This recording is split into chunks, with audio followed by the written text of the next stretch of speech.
स्वतःला याची जाणीव लवकरात लवकर होत नाही आणि म्हणून आपले पालक आपल्याला लहानपणापासून वेळोवेळी सांगत असतात की संघ कुणाचा करावा. संघ हा थोरा मोठ्यांचा केला तर निश्चितच आपल्यामध्ये गुणवृद्धी होत असते, आपले विचार देखील प्रगल्भ होत असतात. आणि म्हणून आपले संगत ही जर चुकीची ठरली तर निश्चितच आपल्या जीवनाची बर्बादी झाल्याशिवाय राहत नाही. आणि म्हणून महानुभाव पंथाचे ज्येष्ठ चिंतनीजनक आचार्य प्रवर बाबाजी म्हणतात की कुसंगाचा संग बिघडला जीवडा, कसे करावे काही सुचेना व्याकुळ जीव झाला. आणि मग कुसंगाचा संघ एकदा जडला की जीव व्याकुळ होतो, परंतु मार्ग सापडत नाही, रस्ता सापडत नाही. आणि म्हणून अशा वेळेला आजच्या विषयामध्ये आपण पाहणार आहोत की संघ कुणाचा करावा. ईश्वर परायण जो पुरुष आहे सत्संग त्यांचा करावा. त्यांचा संग केल्यानंतर आपल्यामध्ये काय गुणवृद्धी होते, आपली अधगतीपासून सुटका होऊन ऊर्ध्वगतीला आपण कशा प्रकारे जाऊ याचं सुंदर असं विवेचन आपण बाबाजींच्या मुखारविंदातून श्रवण करणार आहोत. सर्वांनी एकदा जोरदार टाळ्यांच्या गजरामध्ये प्रभू नामाचा जय जयकार करूया आणि आजच्या या प्रवचन सोहळ्याला सुरुवात करूया. सर्वज्ञ श्री चक्रधर स्वामी की जय.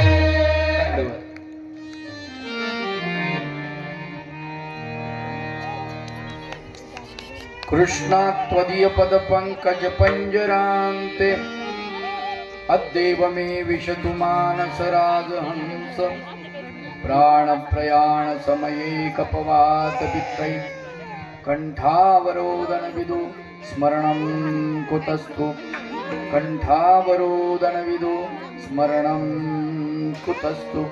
श्री गोपाल कृष्ण भगवान की जय. वसुदेवसुतं देवं कंसचाणूरमर्दनं देवकी परमानन्दं कृष्णं वन्दे जगद्गुरुं. कृष्णं वन्दे जगद्गुरुं. कृष्णं वन्दे जगद्गुरुं.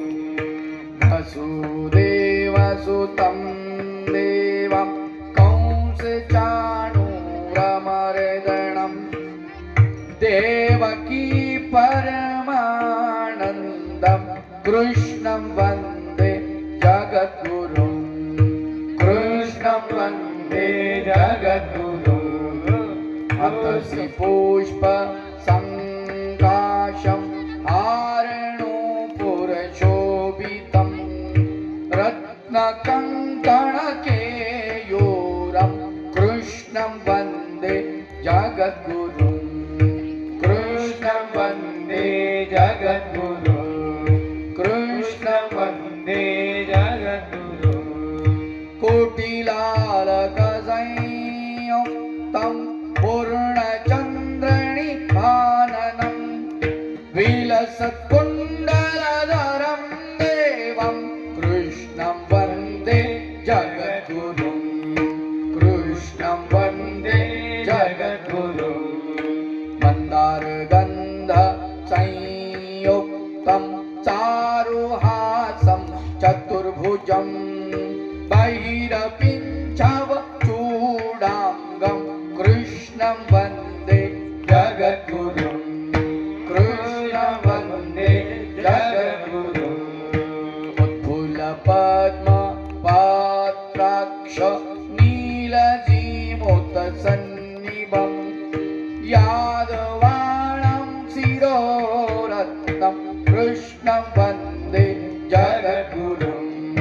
कृष्णं वन्दे जगद्गुरुं. कृष्णं वन्दे जगद्गुरुं. रुक्मिणी केली संयुक्तं पीताम्बरं सुशोभितम् आवास तुलसी गन्ध कृष्णं वन्दे जगद्गुरुं. कृष्णं वन्दे जगद्गुरुं. कृष्णं वन्दे जगद्गुरुं. श्रीवत्साङ्ग महोरस्क वीणमाला विरा तं शङ्खचक्रधरं देवं कृष्णं वन्दे जगद्गुरुं कृष्णं वन्दे जगद्गुरुं कृष्णं वन्दे जगद्गुरुं श्री गोपाल कृष्ण भगवान की जय। गोविंद बोलो हरि गोपाल बोलो गोविंद बोलो हरि गोपाल बोलो गोविंद बोलो हरि गोपाल बोलो गोविंद बोलो हरि गोपाल बोलो गोविंद बोलो हरि गोपाल बोलो गोविंद बोलो हरि गोपाल बोलो गोविंद बोलो हरि गोपाल बोलो गोविंद बोलो हरि गोपाल बोलो गोविंद बोलो गोपाल बोलो गोविंद बोलो गोपाल बोलो गोविंद बोलो हरि गोपाल गोविंद बोलो हरि गोपाल बोलो गोविंद बोलो हरि गोपाल बोलो गोविंद बोलो हरि गोपाल बोलो गोविंद बोलो हरि गोपाल बोलो गोविंद बोलो हरि गोपाल बोलो चक्रधरा चक्रधरा ब्रह्मस्वरूपा चक्रधरा चक्रधरा चक्रधरा ब्रह्मस्वरूपा चक्रधरा चक्रधरा चक्रधरा ब्रह्मस्वरूपा चक्रधरा चक्रधरा चक्रधरा ब्रह्मस्वरूपा चक्रधरा ब्रह्मस्वरूपा चक्रधरा चक्रधरा जय चक्रधरा ब्रह्मस्वरूपा चक्रधरा चक्रधरा जय चक्रधरा चक्रधरा चक्रधरा ब्रह्मस्वरूपा चक्रधरा चक्रधरा चक्रधरा ब्रह्मस्वरूपा चक्रधरा चक्रधरा चक्रधरा ब्रह्मस्वरूपा चक्रधरा चक्रधरा चक्रधरा ब्रह्मस्वरूपा चक्रधरा चक्रधरा चक्रधरा ब्रह्मस्वरूपा श्री गोपाल कृष्ण भगवान की जय। दत्तात्रेय भगवान की जय। श्री चक्रपाणि भगवान की जय। गोविंद प्रभु भगवान की जय। सर्वज्ञ श्री चक्रधर भगवान की जय। ब्रह्मविद्या प्रवचन सोहळा श्री दत्त प्रभु अवतार दिन तथा श्री गीता जयंती या महापर्वाच्या मुहूर्तावरती आजचा चौथा दिवस। गेल्या 3 दिवसापासून तुम्ही सर्वज्ञ श्री चक्रधर प्रभूंच्या ब्रह्मविद्येमधल्या एका सूत्राचा तुम्ही श्रवण करत आहात। आज आपण एक सूत्र घेऊन तुमच्या भेटीला येतो आहे। स्वामी चक्रधर महाराज महादाईसा नावाची भक्त आहे आणि त्या बाईला उद्देशून भगवंत एक सूत्र निरूपण करतात। सूत्र फार गोड आहे, लक्षात घ्या। पहिल्या दिवशीचं सूत्र काय होतं आपलं? महात्मेनी प्रिय वक्तया होवावे। दुसऱ्या दिवशीचं सूत्र महात्मेनी सत्यार्जवा होवावे।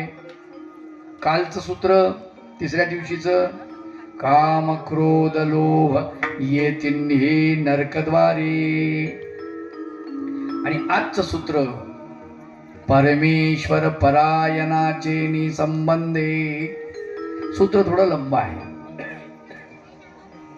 परमेश्वर परायणाचे निसंबंधे सुख श्रेय ज्ञान येतिन्ही होती। याचे 2 भाग जर केले तर याचा पूर्वार्ध परमेश्वर परायणाचा संबंध म्हणजे संपर्क संगती हा एक भाग। दुसऱ्या अर्ध्या भागामध्ये त्याचा परिणाम सुख श्रेय ज्ञान येतिन्ही होती। पूर्वार्धात काय सांगितलं? आता परमेश्वर म्हणजे परमेश्वर, परायण म्हणजे काय? पर म्हणजे श्रेष्ठ, आयन म्हणजे रस्ता। श्रेष्ठ अशा रस्त्यानं जे जातात त्यांना परमेश्वर परायण म्हणतात। परमेश्वराच्या श्रेष्ठ अशा रस्त्यानं जाणारे जे असतात ते संत असतात। आणि मग संताला साधूंना काय म्हणतात? परमेश्वर परायण। ते दुसऱ्या रस्त्यानं जात नाहीत। काय? कुठल्याही रस्त्यानं जात नाहीत. कोण्या रस्त्यानं जातात? तर परमेश्वरानं आखलेला रस्ता त्या रस्त्यानं जातात, म्हणून त्यांना परमेश्वर परायण असं म्हणतात. शॉर्टकट मध्ये याचा अर्थ संत पुरुष, साधू, महात्मा, गुरु. आलं का लक्षात? आपल्याला सन्मार्गाला लावणारे इत्यादी अर्थ होतात परमेश्वर परायणाचे. बरं म्हणलं ठीक आहे, यांची संगती केली काय होईल? त्याचा परिणाम सांगितला पुढे अर्ध्या सूत्रामध्ये. सुख, श्रेय, ज्ञान येतिन्ही होती. 3 गोष्टीची उपलब्धी होते. सुख आपल्याला मिळतं. काय मिळतं? सुख मिळतं. बर ठीक आहे म्हणले. दुसरं श्रेय म्हणजे मोबदला. काय? मोबदला मिळतो. तुम्ही जे जे कष्ट कराल तर त्याचा मोबदला तुम्हाला मिळेल. तिसरं ज्ञान, ज्ञान मिळेल. 3 गोष्टी तुम्हाला उपलब्ध होतील परमेश्वर परायणाचा संबंध केल्यानंतर, म्हणजे संतांची संगती केल्यानंतर. केवढी मोठी उपलब्धी आहे. स्वामी चक्रधर महाराज महाराईसा नावाच्या भक्तबाईला उद्देशून हे सूत्र निरूपण करतात. याला प्रकरणवश असं म्हणतात. जालन्याची घटना आहे, ज्याला हिवरळी नाव आहे. जुनं गाव, त्या गावाचं नाव काय? हिवरळी. तिथे भगवंताचा मुक्काम आहे. आणि महादाईसा नावाची बाई देवाजवळ आली, दंडवत केला आणि देवाला म्हणते, जी चक्रधर भगवंताला म्हणते, वायनायक म्हणते की रूपे वाया गेली. आता वायनायक हे तिच्या वडिलाचं नाव. कोणाच्या वडिलाचं नाव? रूपेच्या, म्हणजे महादाईसाच्या वडिलाचं नाव. काय नाव आहे? रूप म्हणजे वायनायक. ते म्हणतात, म्हणजे ती असं म्हणत नाही माझे वडील म्हणतात की रुपाईसा वाया गेली, असं नाही म्हणत. ते म्हणतात की वायनायक म्हणती रूपे वाया गेली, असे माझे वडील म्हणतात. बुवा काय करावं म्हणे. स्वामी चक्रधर महाराज म्हणतात, बाई त्यांना काय कल्पना आहे या गोष्टीची? नाही, कोणाच्या संगतीनं कोणाचं काय भलं होते हे त्यांना काही कळत नाही. म्हणजे त्याचं ज्ञान नाही त्यांना, तुमच्या वडिलाला, म्हणून तसं वाटतं. ज्यावेळेस त्यांना ज्ञान होईल त्यावेळेस तसं नाही वाटणार. परमेश्वर परायणाचे संबंधे सुख, श्रेय, ज्ञान येतिन्ही होती. चक्रधर भगवंताच्या श्रीमुखातून त्यावेळेला हे सूत्र बाहेर पडलं. याचं विवेचन आपण बघूया. परमेश्वर परायणाचे संबंधे पूर्वार्ध सुख, श्रेय, ज्ञान येतिन्ही होती. उत्तरार्ध म्हणजे कर्म आणि त्या कर्माची फलश्रुती एकाच ठिकाणी सांगितलेलं आहे. आलं का लक्षात?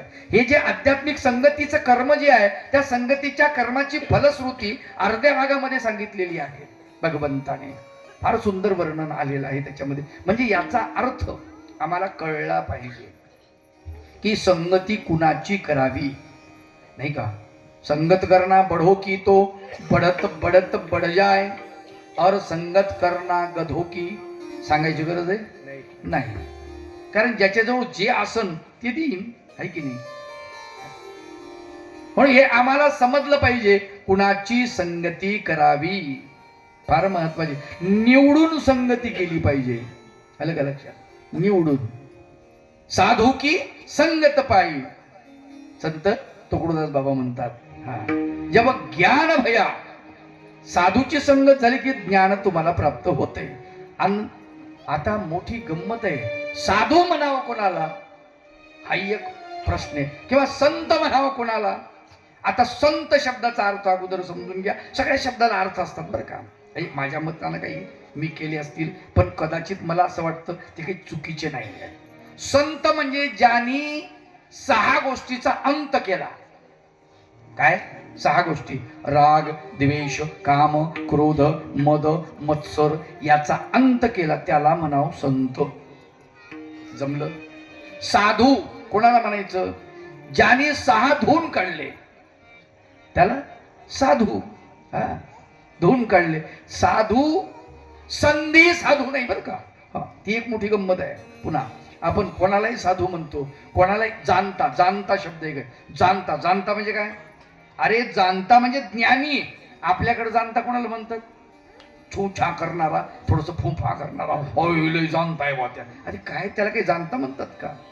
जाणता म्हणजे ज्याला जीवाचं ज्ञान आहे, ज्याला परमेश्वराचं ज्ञान आहे, ज्याला प्रपंचाचं ज्ञान आहे, ज्याला प्रपंचातून परमेश्वराकडे कसं जावं याचं ज्ञान आहे, भवसागरातून कसं तरुण जावं, कुठल्या नावीचा उपयोग करावा भवसागरातून तरुण जाण्याचा, हे ज्याला कळतं त्याला जाणता म्हणतात.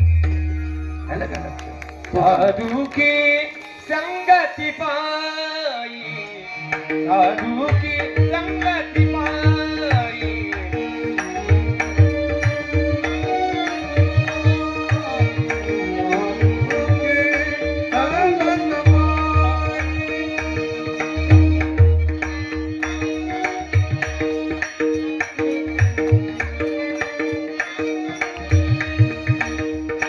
जब ज्ञान भया तिरमाई, जब ज्ञान भया तिरमाई, साधू की संगति पाई, साधू की संगति पाई, साधू की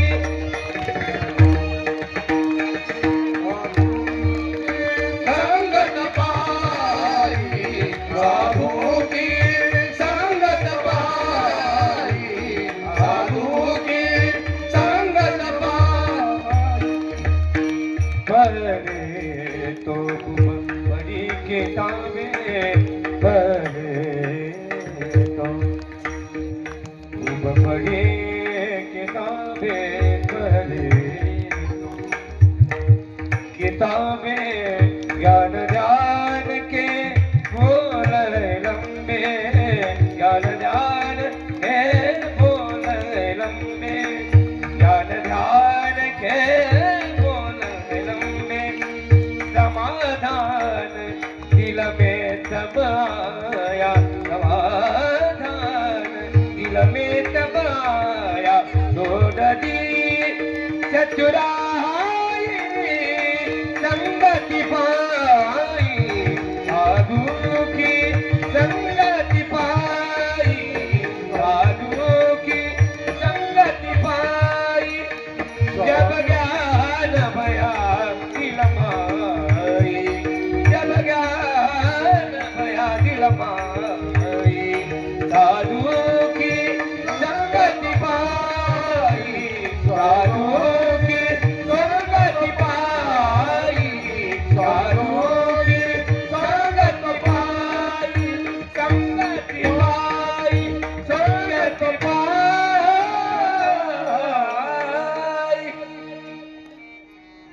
संतांची संगत, संतांच्या संगतीनं काय काय होतं याचं वर्णन अनेक ग्रंथामध्ये आलेलं आहे.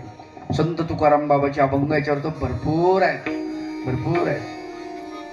प्रमाण जर द्यायला बसलं तुकाराम बाबांच्या अभंगांचे साधू संगतीवर तर 3 तास लागतील तरी ते संपणार नाही, पुरवणार म्हणजे एवढे पुरून उरतील एवढे आहेत प्रमाण.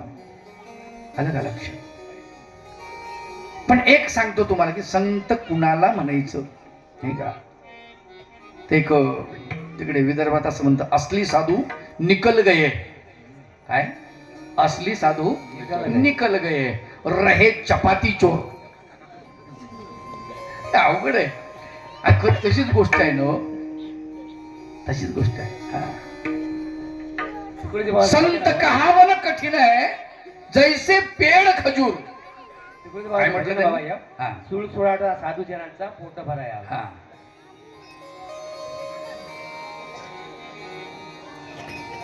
संत कहावं कठीण आहे, संत म्हणवून घेणं कठीण आहे म्हटले. का कठीण आहे? काय कारण आहे? जैसे पेड़ खजूर, खजूरचं पेड़ आहे ना, काय म्हणता तुम्ही त्याला? खारीक. जैसे पेड़ खजूर, चढे तो पिवे अमृत रस. काय? खजूरच्या झाडावर जर चढलो तर ते खजूर खायला भेटतं. खजूर मजबूत असतं, शरीराला चांगलं असतं. तसंच संत गतीला प्राप्त झाला तर चढे तो पिवे अमृत रस और गिरे तो चकनाचूर खाली पडला, पतन झालं साधूचं. कोणी विचारत नाही, कुत्र विचारत नाही. आलं का लक्षात? नाहीतर साधूचे पाय धुवून प्यायची, म्हणजे लोकांची वेळ येते हो. नंतर पाय तर सोडून द्या, पाणी प्यायला देत नाहीत. त्याला शिवाय देत. खरंय, तुला आम्ही साधू म्हणून समजलो आणि तू असा राक्षस निघाला. हे अवघड आहे. कठीण काम असते काही गोष्टी. साधूचा वेश जरी अंगावर चढवला, काय साधूचा वेश जरी अंगावर चढवला तरी सुद्धा काय होते तुम्हाला सांगतो. रावणाची गंमत. रावण सीतामातेचं हरण करायला गेला. काय करायला गेला? सीतामातेचं हरण करायला गेला. मग सीतामातेला त्याला कसंही आणू शकला असता तो. काय पण वेश अंगावर कशाचा चढवलाय? साधूचा. आणि साधूचा वेश चढवून त्यांनी भिक्षा मागितली आणि सांगितलं रेषेच्या अलीकडे येऊन भिक्षा द्या. रामचंद्राने त्याला दंड दिला. त्याचं कारण काय माहितीये तुम्हाला? एवढं एकमेव कारण आहे. साधूच्या वेशात का आला? काय? तू रावण बनून आला असता हरकत नव्हती. साधूच्या वेशामध्ये आल्यामुळे तुला दंड आहे. तू फसवलंस. आलं का लक्षात? आणि त्याला काही बी करता आलं असतं, पण त्यानं सांगितलं की नाही अलीकडे या. त्याला अभद्र बोलता आलं असतं, काही म्हणता आलं असतं, पण वेश चढवल्यामुळे त्याला बोलताच येईना. काय म्हणतो तो? भिक्षा माई भिक्षा वाळा. माई म्हणला. माई तोंडात माईच येणार. साधूचा वेश, नुसता वेश घेतला तरी एवढा परिणाम होतो माई बाप, इतका परिणाम होतो. लक्षात. स्वामी चक्रधर महाराज म्हणतात की परमेश्वर परायणाचे नि संबंधे सुख श्रेय ज्ञान येतींनी होती. म्हणले बाई, तुमच्यामुळे त्यांना गोमट आहे, त्यांचं भलं आहे हे त्यांना कुठं कल्पना आहे. कोणामुळे कोणाचं काय गोमट होतं हे माहीत नसतं. म्हणले एक दृष्टांत सांगितला, गोष्ट सांगितली चक्रधर भगवंतांनी. त्या ठिकाणी फार गोड गोष्ट सांगितली. आपल्या शेतकऱ्याची गोष्ट सांगितली. ब्राह्मण कुटुंबामधलं एक शेतकरी होता. गरीब परिस्थिती. घरी एक गाय दूध देणारी आणि दौर्बल्य अगदी. घरामध्ये 18 विश्व दारिद्र्य. थोडी शेती, 1 एकर 2 एकर असेल फार झालं तर. सकाळीच जायचा, कामाला जायचा, काम करून यायचा. एक दिवशी पावसाळ्याचे दिवस नेमकं लागलेले, जून महिना लागला असेल नाही का, मृग नक्षत्र. आणि त्यावेळेला हा शेतातून आला, पण घरी कोणीतरी एक साधू आलेला होता. याला वाटलं बरं झालं, कारण त्या साधूनं सांगितलं गावाच्या काठाला घर. आला, बाई होती त्याची पत्नी ब्राह्मणी. तो म्हणाला, आई येथे तुमच्या ओसरीला मला थांबता येईल का? छोटस घर, झोपडी वगैरे असं असलेलं. त्याचीच पुढं पडवी त्या झोपडीची. म्हणले ठीक आहे ना बाबा, थांबा ना, काय अडचण आहे, आम्ही दोघच पती पत्नी आहेत, काय अडचण नाही, थांबा. तिनं सुंदर अशा प्रकारची राळ्याची खिचडी केली. हा आला, डोक्यावरती कडवा होता, तो कडवा गवताचा भारा काय असेल ते टाकला आणि पत्नीला विचारतो कोण आहे? म्हणे कोण? साधू आहे कोणीतरी. थांबायचं म्हणले, पाणी पडते बारीक बारीक, आंबटोले वस्त्र झालेत त्याचे, त्याच्यामुळे मग आता त्याला थांबा वाटते तर थांबू द्या म्हणले. ठीक आहे, काय हरकत नाही. फाटकी अशी वाकळ, तुटकी अशी बाज, त्याच्यावरती त्याचं शयन केलं, त्याची व्यवस्था केली. राळ्याची खिचडी रांधली, गाईचं दूध काढलं. घरामध्ये तिनंच आपलं घुसळलेलं घरगुती तूप असेल त्या गाईचं, ते तूप त्याच्यावरती टाकलं. दूध, तूप, राळ्याची खिचडी, पोट भरून जेवला. संध्याकाळी त्याला वाटलं साधू आले घरी, संत येते घरा, तुझे दिवाळी दसरा. आनंद झाला बिचाऱ्याला. त्याला वाटलं काहीतरी आपण सेवा केली पाहिजे संताची. मग दोघही जण पती पत्नी एक एक पाय घेऊन त्या साधूची सेवा करायला लागले. ते म्हणे अरे राहू द्या, नाही म्हणे तुम्ही थकून आलात, पायात काटे मोडले असतील, पाय दुखत असतील तुमचे, प्रवास करून आलात, थोडी सेवा करू द्या आम्हाला. साधूची सेवा केली तर मेवा मिळतो, नाही का, असं आपली मराठीतली म्हण आहे. हा, मेवा फुकट भेटत नाही म्हणले, सेवा करावी लागते. मग म्हणले आम्हाला काहीतरी मेवा भेटेल तुमची सेवा केल्यानंतर, भगवंत आमच्यावर प्रसन्न होईल, म्हणून आम्हाला सेवा करू द्या. सेवा केली, त्यालाही थोडंसं बरं वाटलं. खूप दरिद्री माणसं आहेत बिचारे, पण यांचं दारिद्र्य दूर झालं पाहिजे म्हणून त्याच्या झोळीमध्ये परीस होता. काय होता? परीस. यानं काय केलं का, ते सांगितलं तुमच्या घरात जे अवजार असतील लोखंडाच्या वस्तू त्या सगळ्या आणा. आता शेतकऱ्याच्या घरामध्ये नांगर, नाही का, त्याच्यानंतर वखर, त्याच्यानंतर काय, तुत, कुऱ्हाड, येळा, अजून काय सापडणार.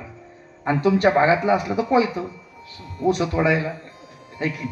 अशा वस्तू त्याच्या घरात, दुसरं काय सापडणार आहे गरीबाच्या घरामध्ये. या सगळ्या लोखंडाच्या वस्तू एका गठोड्यात बांधल्या आणि त्यांना आपलं म्हणले माझ्या बाजीच्या खाली ठेवा. आता ते पहाट, संन्यासी माणूस पहाटच उठला, झोळीमध्ये परीस होता. काय होता? परीस होता. त्या लोखंडाला लावला आणि पहाटच ते निघून गेलो, अंधारातच ते निघून गेलं. हे झोपीतच, यांना झोपीत टाकून. शेतकरी माणूस त्या काळातला सकाळीच उठला, गठोडं डोक्यावर घेतलं, बैल सोडले, शेतात गेला, तिथं गठोडं सुटलं, नांगर झोपला, फाळ वाकली, काय कटकट झाली. असं कसं काय झालं म्हणला, ते बाजूला टाकलं. वखर जुंतला, पास वाकली. अरे म्हणला गवत अटकलं असेल म्हणून चालव ना. तू त्यानं माती काढायला लागला, तू तर वाकलं, लईच बेकार काम झालं म्हणला. कुऱ्हाड घेतली, झाडं तोडायला बसला, झुडपाड तोडू म्हणला, जाऊ दे आता. कुऱ्हाड वाकली, अरे इळा घेतला, इळ्यानं गवत कापू बसला, इळा वाकला, सनकलं ना डोकं त्याचं. अंधार आहे अजून, काय अजून अंधार आहे म्हणला, लईच बेकार काम झालं. गठोडं सगळं बांधलं. म्हणला या पत्नीनं, या बाईनं कुणाला जागा दिली माहित नाही, कोण म्हणला माणूस आहे, आणि त्यानं म्हणला आमचा सगळं वाटोळं करून टाकलं, कुजांतर केलंय म्हणला या महात्म्यानं, आणि सगळं वाटोळं माझा आजी, माझा सोन्याचा देहाडा वाया गेला. लक्षात घ्या, हे वाक्य आहे. पूर्वी, आता आपण म्हणतो टाइम इज मनी, काय टाइम, काय मनी, पण पूर्वीचा आमचा शेतकरी त्याच्या मुखातून निघालाय आमचा दिवस म्हणजे सोन्याचा देहाडा. तुम्ही काय सांगता रे, टाइम इज मनी, आम्ही सांगतो सोन्याचा दिवस तो वाया गेला म्हणले. सोन्यासारखा दिवस, काम तोंडावर येऊन ठिपली, पाऊस येणार आहे, आता मृग नक्षत्र लागलेलं आहे, नेमकं थोडस गरमी चालू आहे, ज्या वावर तयार करायचं होतं, झुडपं कापायचे होते, गवत काढून टाकायचं, सोन्याचा दिवस वाया गेला म्हणले. आज सोन्यासारखा माझा सोन्याचा दिवस असा वापर केलाय त्यांनी, वाक्प्रचार. लक्षात घ्या. घरी आला, दान दिशी असं ते टाकलं, दारी बारीक बारीक बारीक बारीक पाणी पडत होतं, ते बारीक चालूच होतं, ठिपका. किंचित असा सूर्यवर आलेला आहे, हा आतमध्ये घरामध्ये गेला. आता माणसं तापल्यावर बायाला लय ओरडतात.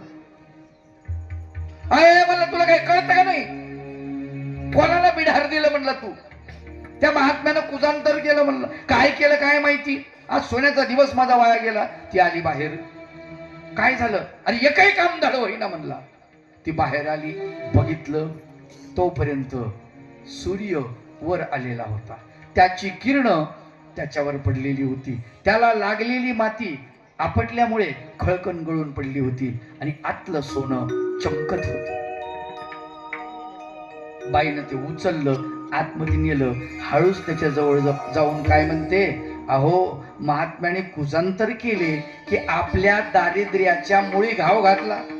हा काय केलं म्हणजे काय झालं बघा, आपल्याला काय मिळालं, सोनं एका रात्रीच्या संगतीनं. काय संतांची संगती. इथपर्यंत भगवंत गोष्ट सांगतात. केव्हा कळलं? सूर्य उगवल्यानंतर.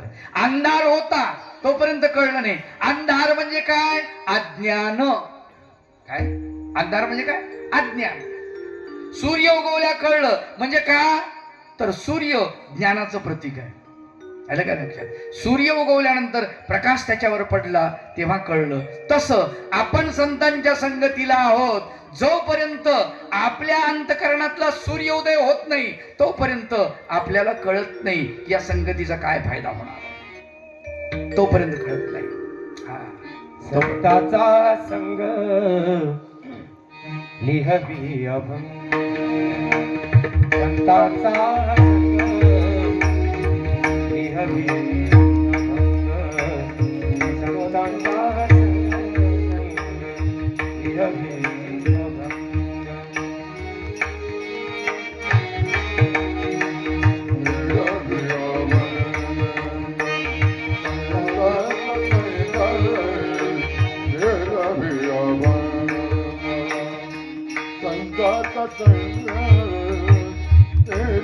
अभंग. वै पांडुरंग भजनात रंग, वै पांडुरंग भजनात रंग, संतांचा संग संग लिहवी अभंग, संतांचा संग संग लिहवी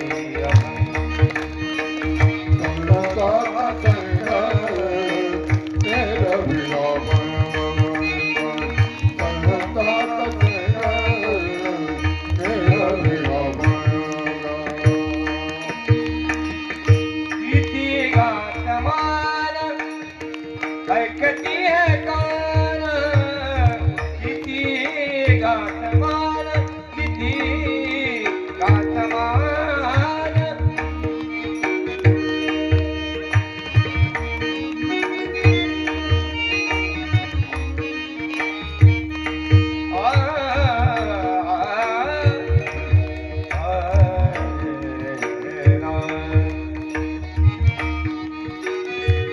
सागमन मदनी धनी जा, सारे राम गम सागमन.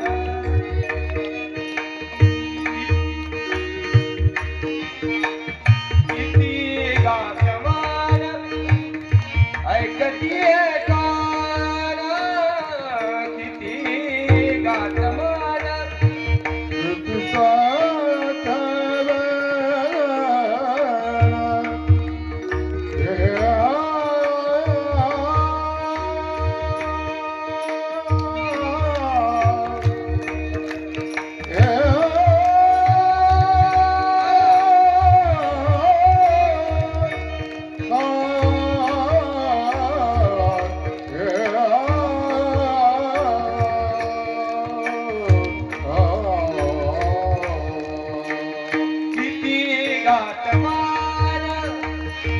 ऐकती कान उकलुनी ज्ञान, उकलुनी ज्ञान हे कोण,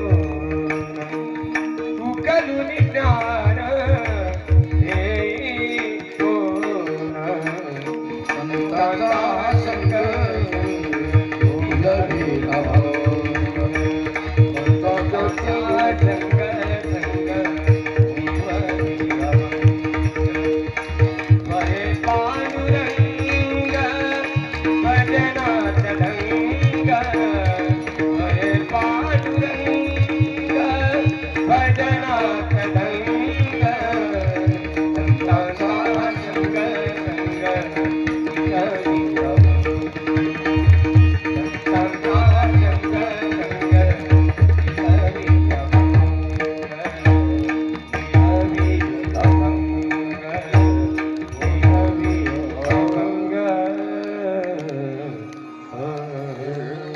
संगत रोचेनी आधारे एवढे संसार वेले पसरे, मग त्यागाचे ने कुठारे तोडावा संग द्रुमो. संग दोन प्रकारचा आहे. संसाराचा तुम्ही संग केला तर तुमचं प्रगती होणार नाही आध्यात्मिक. आलं का लक्षात?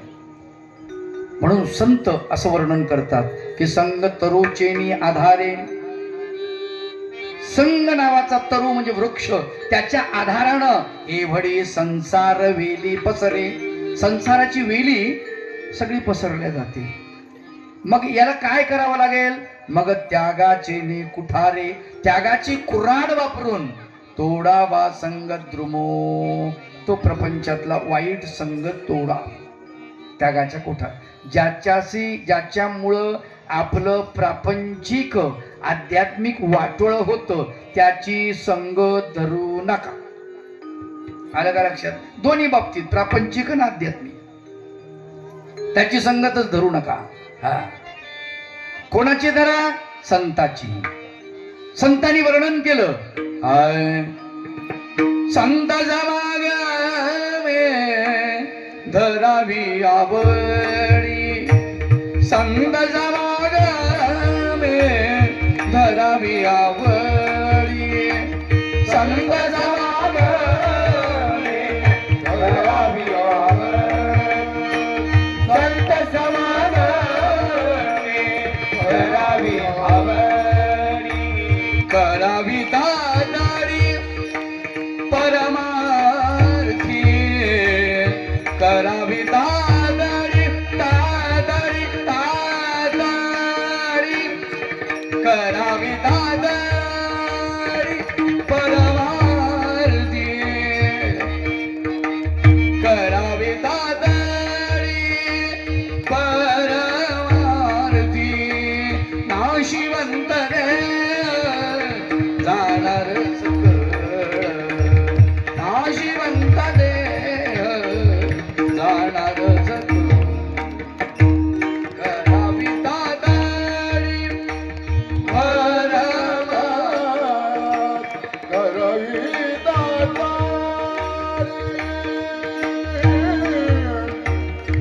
करावी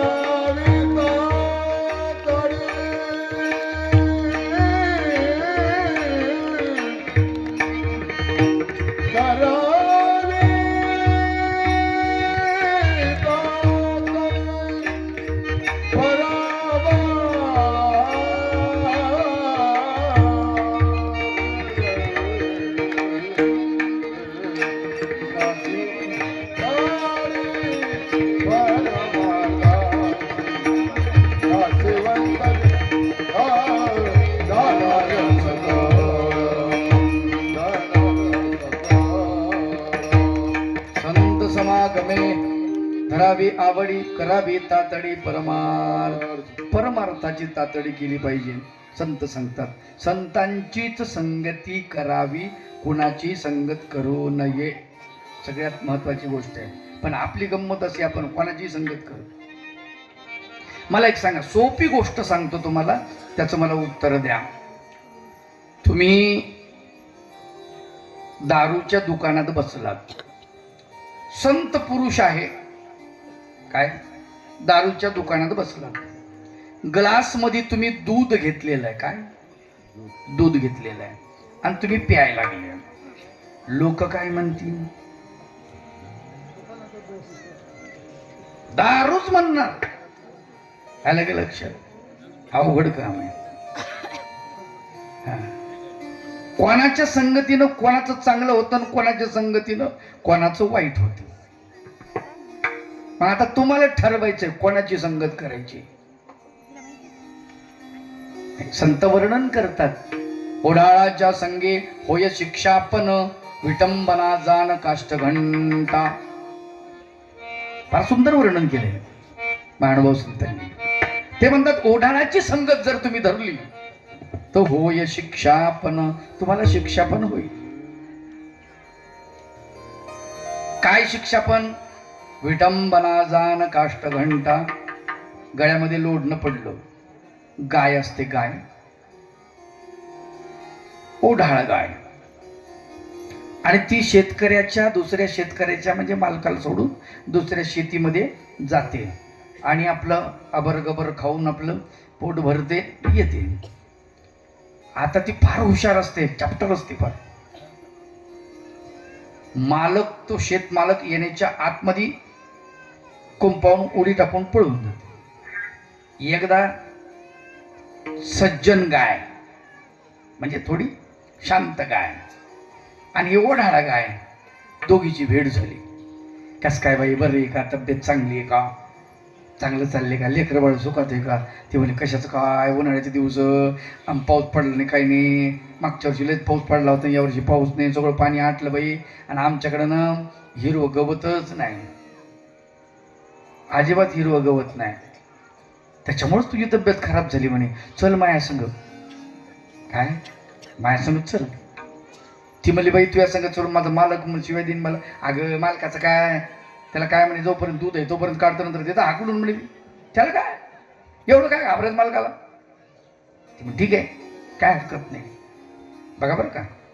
मग आता तिनं चाल म्हणली, ही गेली. आता गेल्यावर ओढाळ गाय शेतात गेल्यानंतर तिनं फक्त पाहिलं, काय पाहिलं, मालक आहे का या शेतीचा.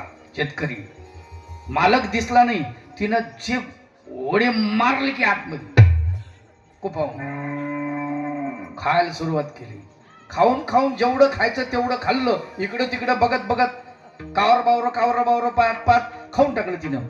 आता तोपर्यंत ही चांगली गाय बघायली, आतमध्ये शिरायला वाट कुठे. काय ती म्हणती, शेतकऱ्याने एवढे कष्ट केले, कुपाटी लावली, मी त्याची कुपाटी मोडल्यावर बरं नाही ना चांगलं. आपण जावं तर कोणाच्या घरी त्याची कुपाटी धोपाटी मोडव का म्हणले, चांगलं नाहीये. रस्ता बघू. आणि जिथून रस्ता, तिला रस्ता पाहायलाच अर्धा तास लागला. कुठंतरी एक कुपाटी कमी होती, म्हणली कशी तरी घुसली आतमध्ये. मग आता आतमध्ये घुसली तर ती खायला लागली. आता इतक्यामध्ये मालक आला. जसा मालक आला, वढाळ गायीनं जे जंप मारली, उडी मारली, फार पळून गेली. आता मालकानं बघितलं ही गाय खाऊ राहिली. गायीने मालकाला बघितलं, पण ती म्हणली आपला भारत देश लय सज्जन आहे. काय मातृदेवो भव, पितृदेवो भव, अतिथी देवो भव. मी याची अतिथी आहे, मला काय करणार हे, त्याच्यामुळे मला काय करणार नाही म्हणे. हा कुशाल खायला लागली. शेतकरी म्हणला एवढी बदमाश गाय माझ्याकडे बघायली पुन्हा खायली. जो धपाट्या हाणल्या का नाही त्यांनी. गाईनं विचार केला, हा पाहुणचार तर आपल्याला माहितच नव्हता. धरलं तिचं दाव, आणलं कोणाकडं, मालकाकडं. ए सांभाळता येत नाही तर घटकाली. त्याला लय राग आला मालकाला. म्हणला कुठंच जात नाही. आज गेलीच कशी. गळ्यामध्ये लाकूड बांधलं लोडणं, ते पायाला लागायला लागलं. दुसऱ्या दिवशी त्या गायीची भेट झाली या ओढाळ गाई सोबत. मग ती ओढाळ गाई सज्जन गाईला म्हणते, तुझ्या गळ्यामध्ये हे काय लोडणं, हे काय बांधलंय असं. ती म्हणली, एक रात्र प्रसंगेन काष्ट घंटा विटंबना. एक रात्र तुझ्या संगतीला लागले म्हणे बाई, त्याच्यामुळे एवढं वाटोळं झालंय, दोन्ही पायाला लागायलंय म्हणले. नाही का, असं कळलं पाहिजे. ओढाळाच्या संगतीनं काय माणसाची गती होते हे आम्हाला समजायला पाहिजे मायबाप. म्हणून संगत कुणाची करायला पाहिजे, हा ते आपण निवडून करावं. निवडून, आलं का लक्षात. हो, मैत्री कुणाची केली पाहिजे, हो फार महत्वाची गोष्ट आहे. मैत्री निवडत असताना कुणाची, जो सत्याविन शब्द न बोले, सहजही कोणाशी मित्रा कर मैत्री त्याशी. हे मित्रा, त्याच्यासोबत मैत्री कर जो सत्यावांतून शब्दही बोलत नाही. अशाची संगती कर, अशाची मैत्री कर. आलं का लक्षात. दुर्योधनानं शकुनी मामाचं ऐकलं.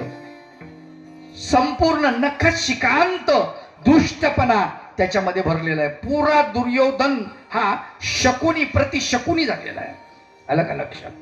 आणि त्याची संगत कोणी केली, कर्णानं. काय झालं, वाटोळ. आलं का लक्षात. आणि अर्जुनानं कोणाची संगत केली, कृष्ण भगवंताची. काय झालं, संकटातून मुक्ती झाली त्याची. म्हणून लक्षात घ्या, कुणाची संगत. स्वामी चक्रधर महाराज म्हणतात, परमेश्वर परायणाचेनी संबंधे.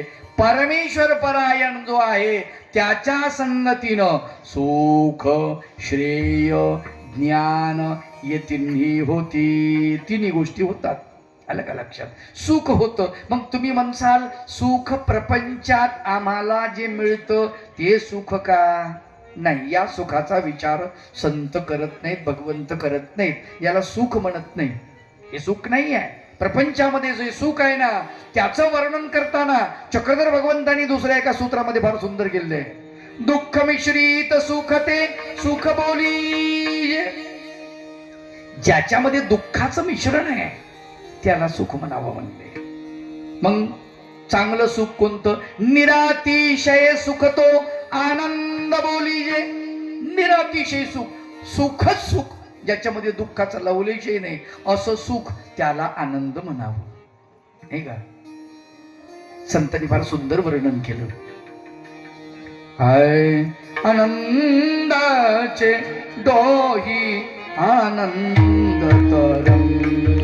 आनंदाचे डोही आनंद तरंग. आनंदाचे डोही आनंद तरंग. आनंदाचे डोही आनंद तरंग. आनंदाची अंग आनंदाची अंग. आनंदाचे आनंदाचे डोही आनंद तरंग. आनंदाचे डोही आनंद तरंग. आनंदाचे डोही आनंद तरंग. आनंदाचे डोही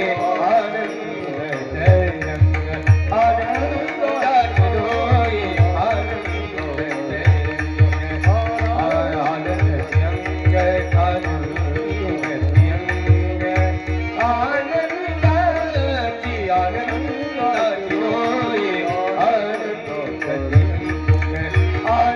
आनंदाचे डोही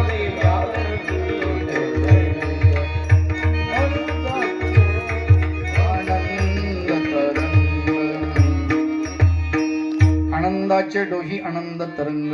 आनंदाची अंग आनंदाचे. आनंद शब्द मुळामध्ये पृथ्वी तलावरचा शब्दच नाही, इथे लोकांना न समजणारा शब्द आहे. तो फक्त आनंद शब्द परमेश्वराच्या सुखाला आनंद ही नामना दिलेली आहे. आलं का लक्षात? आणि म्हणून आम्ही सुख कशाला म्हणावं हेच आम्हाला मुळात कळत नाही. आणि दुःख कशा? दुःख आणि सुख म्हणजे असं मिश्रितच आहे. ते मिश्रितच आहे. काय? चटणी खायला बसले म्हणजे जेवायला बसले आणि सांगितलं की ठेसा बन, मस्त ठेसा करा. मग आता ठेसा आणि भाकर खायला लागले. मग भाकर खायला लागले, ठेसा खायला लागले. ताट उचललं, बाजूला ठेवलं. पत्नीनं, अय अरे काय करती? तुम्ही लय तुम्हाला त्रास व्हायला ना. आणि इकडं अरे तुम्ही हुसहुस करायले, जिभेला केवढा त्रास व्हायलाय तुम्हाला, डोळ्याला पाणी, घाम आलेला आहे. मजा वाटायली. काय काय वाटायली? मजा. प्रपंच असा आहे. सुखही आहे दुःखही आहे. काय करावं बाबा? याला काय का हेच म्हणाला. विचारलं कस काय, बरं चाललं का, नीट चाललं का? काय खरंय म्हणे बाबा, पत्नी कटकट करती, लेकरं ऐकत नाही, रामक दमक. म्हणलं घ्या दीक्षा, म्हणजे संन्यास. नाही तसं नाही, तसं बरं आहे. घ्या तसं बरं आहे. म्हणजे नाही नाही, कटकट करती पण प्रेमळ आहे. असं असं असं म्हणजे दुःख मिश्रित सुख आहे. अरे कशासाठी? नाही, प्रमाण नीट द्यायचं. एक तर लेट नाही, वेळेवर द्या, नाही तर मग शांत बस.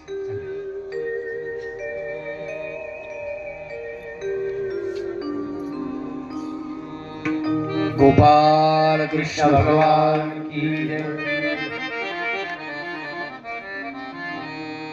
सुख जे आहे प्रपंचामध्ये सगळीकडे ते दुःख मिश्रित सुख आहे. केवळ सुख नाही आहे. आलं का लक्षात? केवळ सुख संतांच्या सानिध्यामध्ये, भगवंताच्या सानिध्यामध्ये आहे केवळ सुख. संतांकडे तुम्ही बघा, तिथे सुख आहे. तुकाराम बाबा म्हणतात, संत तुकाराम बाबा फार सुंदर वर्णन करतात. ते म्हणतात कृष्णाच्या सानिध्यामध्ये सुख आहे. कृष्णाची ये सुखे नाही भुकतान, झाले समाधान सकळांची, झाले समाधान सकळांचे, झाले समाधान सकळांचे.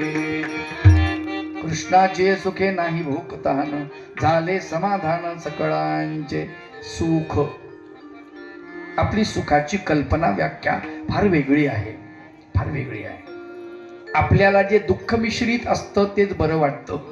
बघा तुम्ही, प्रपंचामध्ये केवळ सुख तुम्हाला मिळणार नाही, त्याच्यामध्ये दुःखाचं मिश्रण आहे. मुलगा झाला सुख आहे, पण मुलाला जन्म देताना ज्या वेदना होतात मातेला ते दुःख आहे. मृत्यू तिचा त्याच्यातून बाहेर पडते, ती मृत्यूतून बाहेर पडते, लक्षात ठेवा. तिचा परत जन्म होतो, दुसरा जन्म आहे तिचा. बाळाचा जन्म देताना तिचा स्वतंत्र पुन्हा दुसरा जन्म होत असतो. हे दुःख आहे, लक्षात घ्या. कुठलंही काम करा प्रपंचामध्ये दुःख आहे.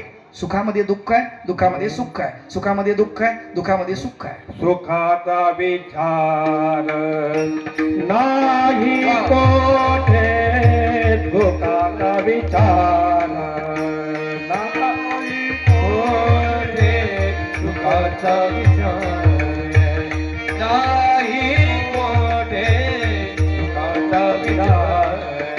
दुःख बांधवारी आहे या संसार, दुःख बांधवरी आहे हा संसार. सुखाचा विचार नाही कोठे, सुखाचा विचार नाही कोठे, सुखाचा विचार नाही कोठे, सुखाचा विचार. दुःख बांधवडी आहे हा संसार, सुखाचा विचार नाही कोठे. सुखाचा विचार कुठे नाही आहे, सगळीकडे दुःख आहे. प्रपंचामध्ये दुःख आहे. भगवान गोपाल कृष्ण सुद्धा श्रीमद भगवद्गीतेमध्ये अर्जुनाला निरोपण करताना असं म्हटलेलं आहे की अर्जुना, दुःखालयम अशाश्वतम. हे सगळं दुःखाचं आलय आहे. आलय म्हणजे घर. आलय म्हणजे काय? घर, दुःखाचं घर.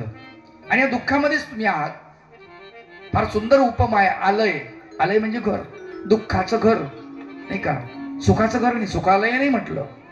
देवालय, जसं देवाचं घर तर देवालय. हिमालय, बर्फाचं घर म्हणून हिमालय. औषधालय म्हणजे औषधीचं घर. तसं दुःखालयम अशाश्वतम.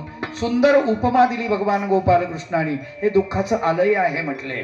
आणि अशाश्वतम, अशाश्वत आहे म्हणजे इथे सुख नाही, रत्तीभर सुख नाही. आलं का लक्षात? संत रामदास स्वामींनी 400 वर्षापूर्वी एक प्रश्न विचारला होता समाजाला उद्देशून. काय म्हणतात? जगी सर्व सुखी असा कोण आहे, विचारी म्हणा तुची शोधून पाहे. हे म्हणा, अंतःकरणामध्ये तू शोधून बघ, जगात सर्व सुखी असा कोण आहे.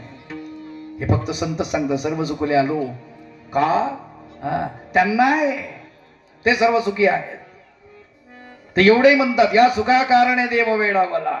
त्यांना माहितीये सुख कुठं आहे. आलं का लक्षात? आपल्याला कल्पनाच नाही आहे. आणि म्हणून संतांच्या संगतीमध्ये सुख आहे. संतांच्या संगतीमध्ये कसेत संत?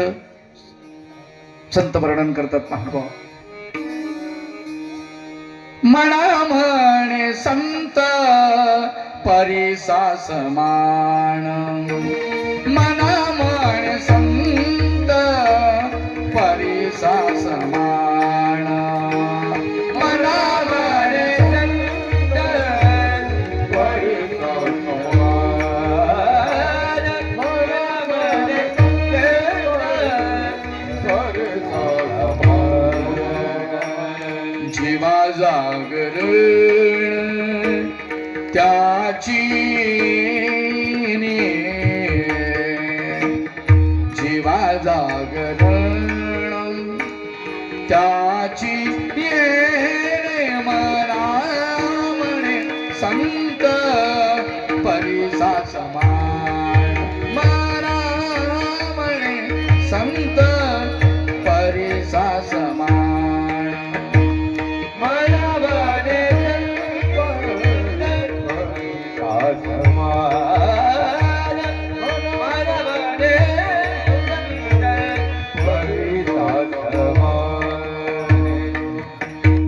संत परिसा समान मना म्हणे संत परिसा समान जीवा जागरण त्याची येणे. लक्षात घ्या, संत परिसा समान आहेत. परीस कसा आहे? एक माणूस परिसाचा मोठा तुकडा त्याच्याकडे होता. त्याच्या वडिलाला कोणीतरी दिला होता गुरुनी, आणि त्या बापाने सांगितलं की आपल्याकडे परीस आहे भाऊ. मग सगळ्या संपत्तीचा वाटा केला. मग ते म्हणले याचे 2 तुकडे करायचे. काय? परिसाचे 2 तुकडे करायचे. मग कुऱ्हाड घेतली तर तुकडा ठेवला असा आणि त्याच्यावर कुऱ्हाड मारली. कशासाठी मारली? तोडण्यासाठी. कुऱ्हाड भेटीला आली का? परिसाच्या पाया पडायला आली, चरण पकडायला आली, पूजा करायला आली? ती नाही, तोडायला आली. कुणाला? परिसाला. परिसाचा जरूर तुकडा झाला. काय झाला? तुकडा झाला. त्या दगडाचे 2 तुकडे झाले. कुऱ्हाडीचं काय झालं? हा? कुऱ्हाड सोन्याची झाली. संताचा संग कसाही करा, काय कसाही करा, पण करा, फायदाच होणार, नुकसान होणार नाही. म्हणून त्यांच्याकडे सुख आहे. लक्षात ठेवा, सुखाचा ठेवा त्यांच्याकडे आहे. कुणाकडे? त्यांच्याकडे आहे, संतांकडे आहे. हे चक्रधर भगवंतही सांगतात, वारकरी संप्रदायातले संतही सांगतात, सगळेच जण सांगतात, सगळीकडे सांगतात की तिकडे सुख जे आहे तुम्हाला पाहिजे ते तिकडे आहे. भगवान गोपाल कृष्ण श्रीमद भगवद्गीतेमध्ये 5व्या अध्यायामध्ये वर्णन करतात की तुला सुख पाहिजे का अर्जुना? सुख जर पाहिजे असेल तर काय करावं लागेल म्हणले? शक्नोती हैवय सोढुम प्राक शरीर विमोक्षणात काम क्रोधात भवम वेगम संयुक्त सुखी नर. मरायच्या आतमध्ये काय सुख मिळण्याची शक्यता आहे, पण मरायच्या आतमध्ये तुला एक काम करावं लागेल. शक्नोती हैवय सोढुम प्राक शरीर विमोक्षणात, शरीर सोडण्याच्या आतमध्ये, शरीर विमोक्षणात प्रामुख्याने काय करावं लागेल म्हणले? शरीर सोडण्याच्या आतमध्ये काम क्रोधात भवम वेगम. काम आणि क्रोधात या 2 गोष्टीमध्ये, कामामधून आणि क्रोधामधून, कालचं सूत्र झालं आपलं नाही का? काम क्रोध लोभ ये तिन्ही नरकद्वारे. काम क्रोधात भवम वेगम, याच्यातून उद्भवणारा जो आवेग आहे मनाचा तो आवरावा लागेल. संयुक्त स सुखी नर, तो नर सुखाने युक्त आहे. कोणता नर सुखाने युक्त आहे? ज्याने काम आणि क्रोध याचा आवेग आवरलेला आहे मनाचा, तो नर सुखाने युक्त आहे. त्याला सुख मिळतं, इतरांना सुख मिळत नाही. आणि कोणी आवरला काम आणि क्रोध? कोणी आवरला? संतांनी आवरला. ही गंमत आहे. त्यांना काम क्रोध आवरता येतो. आणि मी माझी आठवण विसरले जयाचे अंतःकरण, पार्था तो संन्यासी जाण निरंतर. मी आणि माझे, आलं का लक्षात? मी आणि माझे याच्यामध्ये काम क्रोध आलेले आहेत पहा. ते त्यांनी आवरला की तो जाग्यावर संन्यासी होऊ शकतो. म्हणजे याचा अर्थ तिथे सुख आहे, तिथे सुखाची सावली तुम्हाला मिळू शकते. एरवी सगळीकडे दुःखच दुःख, दुःखच दुःख. फार सुंदर मग प्रमाण, दुःख बांधवडी आहे हा संसार, सुखाचा विचार नाही कुठे. सुखच नाही, कुठेच नाही आहे. कोणाकडे आहे? संतांकडे. अजून काय काय आहे? सुख, श्रेय, मोबदला. संतांकडे काय? मोबदला. हा, आपण कशासाठी करतो बरं? प्रपंचामध्ये एवढे कष्ट कशासाठी करतो आपण? सुख प्राप्त व्हावं म्हणूनच की नाही. घर बांधलं कशासाठी? सुखासाठी. गाडी घेतली कशासाठी? सुखासाठी. घरामध्ये टीव्ही कशासाठी? सुखासाठी. लग्न कशासाठी? सुखासाठी. पुत्रप्राप्ती सुखासाठी. कन्याप्राप्ती सुखासाठी. शेत घेतलं सुखासाठी. हायवेवर जागा घेतली कशासाठी? सुखासाठी. नाही, सगळे सुखासाठीच. निवडणुकीला उभं राहिले सुखासाठी. खासदारकी, आमदारकी कशासाठी? सुखासाठी. पण सुख भेटलं का हे म्हाताऱ्या माणसाला विचारा. तरण्याला विचारू, त्याला कळत नाही. तो मग सांग बाबा त्याला कळत नाही. म्हाताऱ्याला लय कळतं का? हो कळतं, कारण त्याला अनुभूती आहे. ज्ञान नसन काय, ज्ञानाबद्दल मी बोलत नाही, पण अनुभूती जरूर आहे म्हाताऱ्या माणसाकडं. आलं का लक्षात? याच्यात काही पडलं नाही हे त्याला माहिती आहे.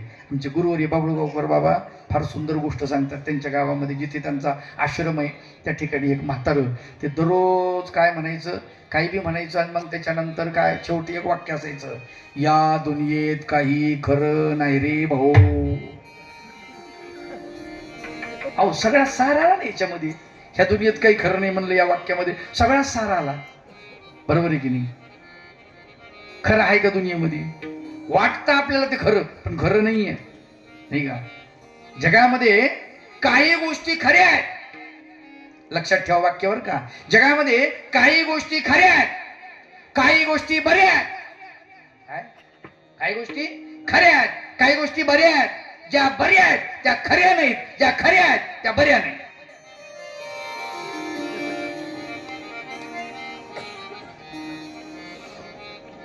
एंडोसल्फान एंड्रिंग खरं आहे ना? खरं आहे की नाही? मग बरं आहे का? घ्यावं थोडस चरणोत्कासारखं तीर्थावानी.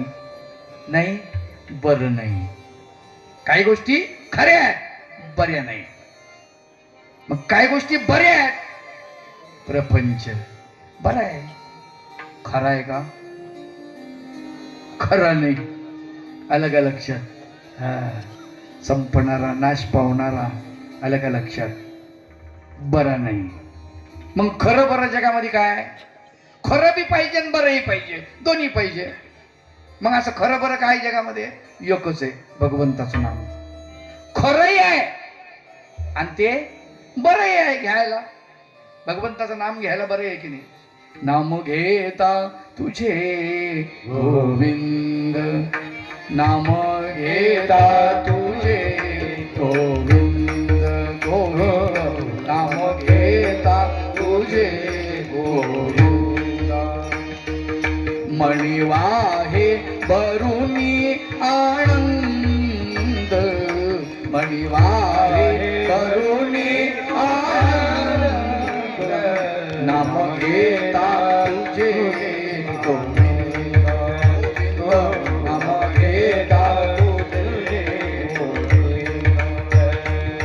मणिवाहे वरुणी आनंद, मणिवाहे वरुणी आनंद, नाम घेता तुझे गोविंद, ओ नाम घेता तुझे गोविंद, नाम घेता तुझे गोविंद. खरं बरं जगामध्ये फक्त भगवंताचं नाम आहे, लक्षात ठेवा. आणि ते संतांकडे आहे म्हणून त्यांच्याकडे सुखही आहे. श्रेय, श्रेय म्हणजे मोबदला. श्रेय म्हणजे काय? मोबदला. आता मोबदला काय पाहिजे आपल्याला? आपण रिकामं काही काम करतो का? मोबदला पाहिजेच आपल्याला. शेती केली तर आपल्याला शेतीतून पीक पाहिजे म्हणून शेती करतो, नाही का? नोकरी करतो तर त्यातून पैसे मिळतात म्हणून करतो. आलं का लक्षात? जे जे काम, जी जी कृती करतो आपण तर आपल्याला मोबदला लागतो. आलं का लक्षात? बगर मोबदल्याचं करतो का आपण काही? नाही. समजा उदाहरणार्थ तुम्हाला सांगितलं एवढं गाव झाडून काढा, तुम्ही मला सांग बा यात काय मिळेल? नाही, याच्यात काय मिळेल? मिळायला पाहिजे की नाही काहीतरी. मग आता लोक गाव झाडतेत, काय मिळतं? प्रसिद्धी. पाडतात ना ग्राम स्वच्छता अभियान. गाडगे बाबानं ग्राम स्वच्छता अभियान राबवलं का? नाव गाडगे बाबाच आणि आपला फायदा आला का लक्षात? गाडगे बाबा दिवसभर झाडायचे, दिवसभर सकाळपासून संध्याकाळपर्यंत. हा, आणि गाडगे बाबा ज्या गावात जायचे त्या गावात अख्खं गाव झाडून काढायचे, भिक्षा मागायचे आणि भोजन करायचे, आणि रात्री दगडावर दगड आदळायचे आणि त्याच्यातून नाद करून कीर्तन करायचे. कसला मृदंगन, कसली पेटीन, कसला सूर, कसले 4 मधीन 2 मधीन 5 मधीन टिपचिग्या, खालचीन वरचीन खर्जन, काहीच नाही ना हो. साधं लोकांना सवाल विचारायचे, काय तुमच्या देवाले धोतर नेसता येते का? ज्याले धोतर नेसता येत नाही त्याले देव म्हणता माय बाप हो. फार गोड भाषा. तुमच्या देवाच्या समोर निवड ठेवला तर त्याले कुत्र खात असेल तर हाकलता येते का? लोक म्हणायचे नाही. पण ज्याले समोरचं कुत्र हाकलता येत नाही त्याले देव म्हणता ना जेव. अरे देव कोणता आहे म्हणा? गोपाला गोपाला देवकी नंदन गोपाला, गोपाला गोपाला देवकी नंदन गोपाला. भागती तुझी लेकरे पुण्य समजते बाबाला. गोपाला गोपाला गोपाला गोपाला गोपाला गोपाला देवकी नंदन गोपाला, गोपाला गोपाला देवकी नंदन गोपाला. सांभाळी हे तुझे करे पुण्य समजते बाबाला. गोपाला गोपाला गोपाला गोपाला कुणी न राहावे, कुणी न राहावे कुळे अडाणी.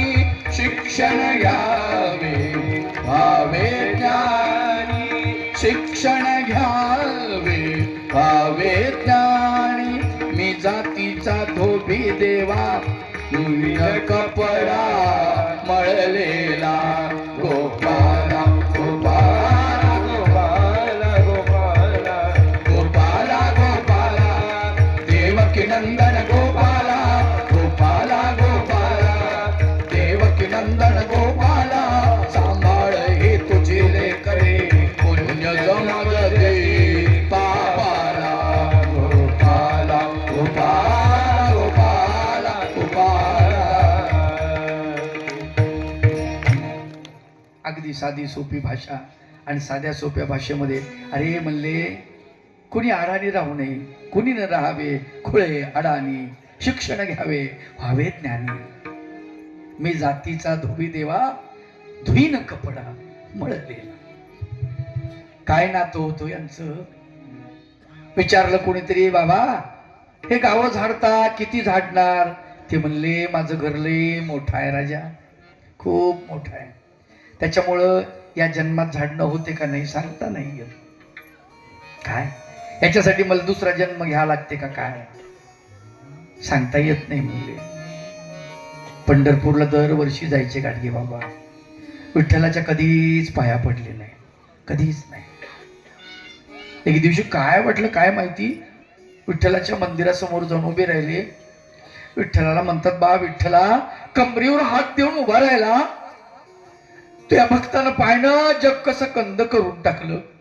झाडू लागाली ना बाबा, जरा एकट्याच्यानं होत नाही रे.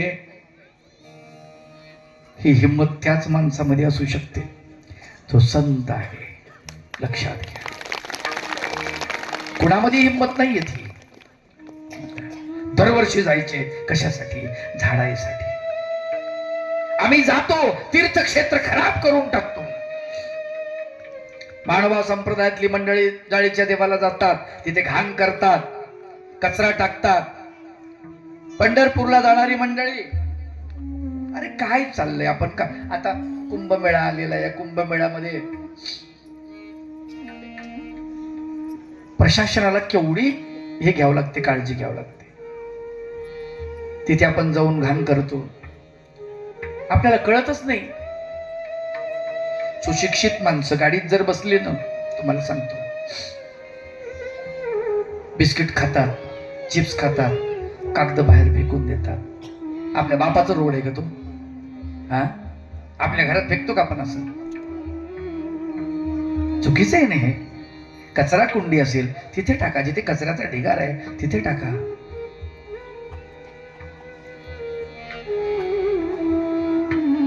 उकिरड्याला एका संतानं म्हटलं, का रे बाबा इतका घाण कसा आहे रे तू, इतका गचाळपणा तुझ्यामध्ये कसा, इतका वास येतो तुझा, तुझ्या जवळ कोणी थांबत नाही.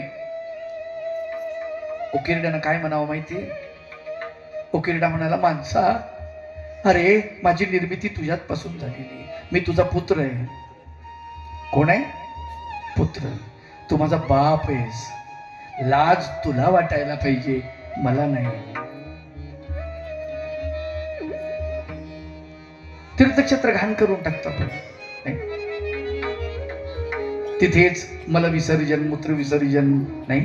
गंगा पवित्र आहे, त्या गंगेमध्ये किती अवघड आहे काम मला सांगा बरं तुम्ही. मला विसर्जन, मलाचा निस्सार तिथे त्या गंगेमध्ये.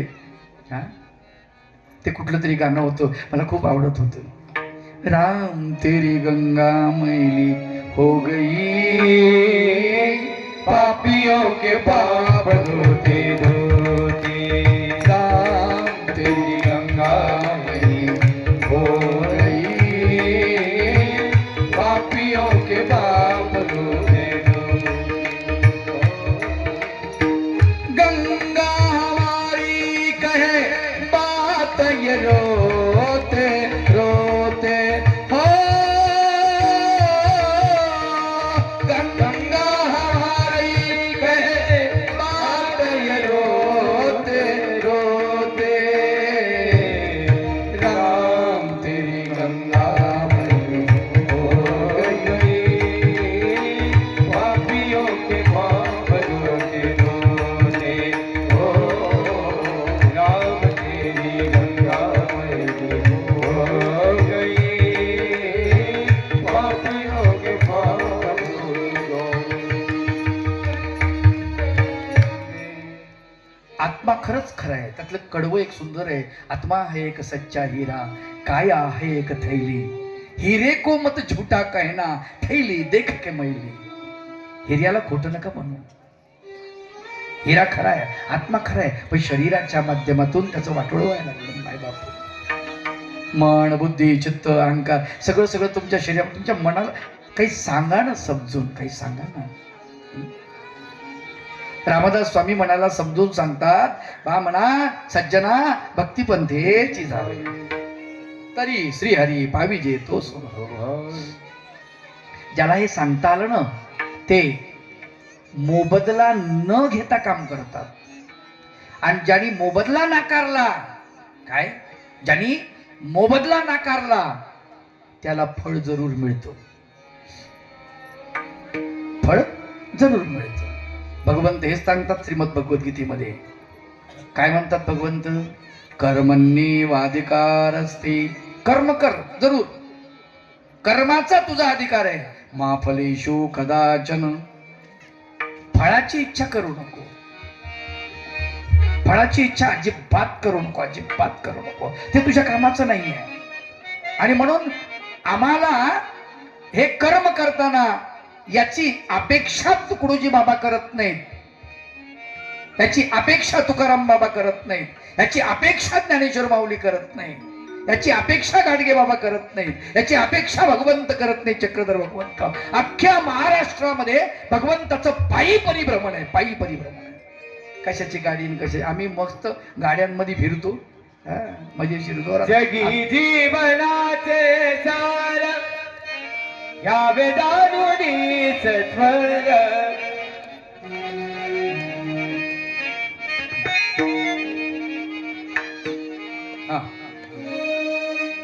जगी जीवनाचे सार या वेदानुनी सत्वर, जैसे जाचे कर्मा तैसे फळ देतो ईश्वर, जैसे जाचे कर्मा तैसे फळ देतो ईश्वर, जैसे जाचे कर्म तैसे फळ देतो ईश्वर, जैसे जैसे ज्याचे कर्म तैसे फळ देतो रे ईश्वर. जगी जीवनाचे सार गावे जाणून सत्वर. जगी जीवनाचे सार जैसे ज्याचे कर्म तैसे फळ देतो ईश्वर. जैसे ज्याचे कर्म तैसे फळ देतो रे ईश्वर. जैसे ज्याचे कर्म तैसे फळ देतो रे ईश्वर.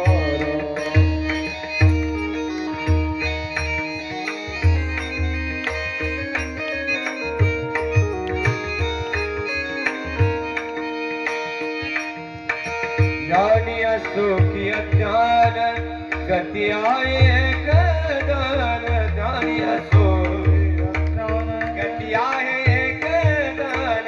ज्ञानी असो की अज्ञान गती आहे कदान. सुखरान सुखवी कोणी थोर असो अथवा सार. कवी कोणी थोर असो अथवा साण. ते सोड माया सोड सोड माया सारी. सोड सोड माया सारी जग आहे नश्वर. ज्याचे कर्म तैसे फळ देतो ईश्वर. जैसे ज्याचे कर्म तैसे फळ देतो रे ईश्वर. जैसे ज्याचे कर्म तैसे फळ देतो रे ईश्वर. जगी जीवनाचे सार घ्यावे जाणून सत्वर. जगी जीवनात घ्यावे जाणून सत्वर. ज्याचे कर्म तैसे फळ देतो ईश्वर. जैसे ज्याचे कर्म तैसे ज्याचे कर्म तैसे ज्याचे कर्म तैसे फळ देतो ईश्वर. कर्म अत्यंत महत्वाचे आहेत आणि संत कर्म करतात. त्या कर्मामध्ये कुठल्याही प्रकारची अपेक्षा नसते. कुठल्याही प्रकारची. संत तुकाराम बाबा यांनी जगाला निरूपण केलं. काय अपेक्षा होती सांगा बरं? काहीच नाही. बुडते हे जन न देखावे डोळा येतो कळवळा म्हणून. निर्व्याज प्रेम केलं संतांनी. लक्षात घ्या. भगवान चक्रधर प्रभू पायी परिभ्रमण करतात. महाराष्ट्रात आल्यानंतर शके 1142 मध्ये भगवंताचं इकडे आगमन होतं महाराष्ट्रामध्ये. आणि त्यानंतर शके 1196 सालपर्यंत भगवंत पायी फिरलेले आहेत. गावामध्ये गेलेत भगवंत. खेड्यापाड्यामध्ये गेले.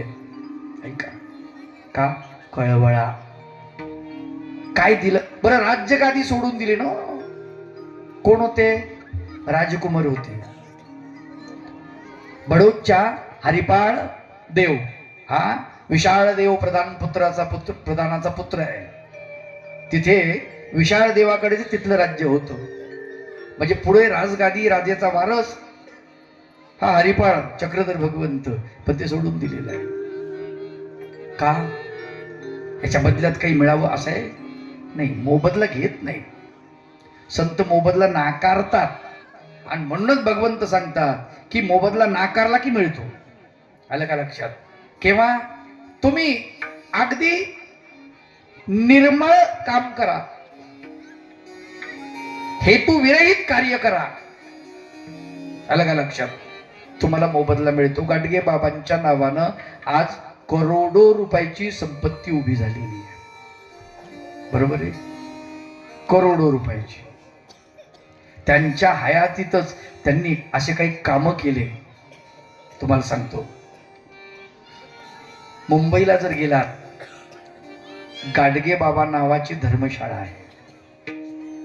तिथे 5 रुपयामध्ये जेवण मिळतं आणि रात्रभर मुक्काम करायला 5 रुपयामध्ये. आताचे 5 रुपये. विचार करा, भारतामध्ये कुठं अशी व्यवस्था आहे? 5 रुपयात जेवण आणि विश्रांती.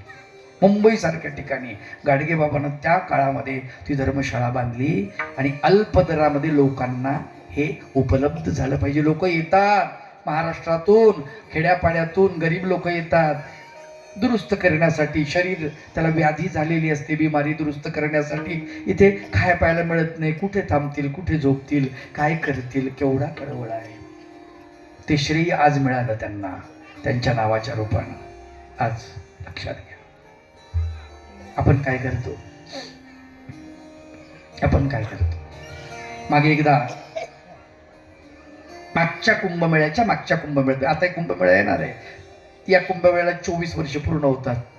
त्यावेळेस त्या कुंभमेळ्यातलं एक चित्रीकरण एका व्हिडिओ कॅमेरावाल्याने टिपलं बातमीदारानं.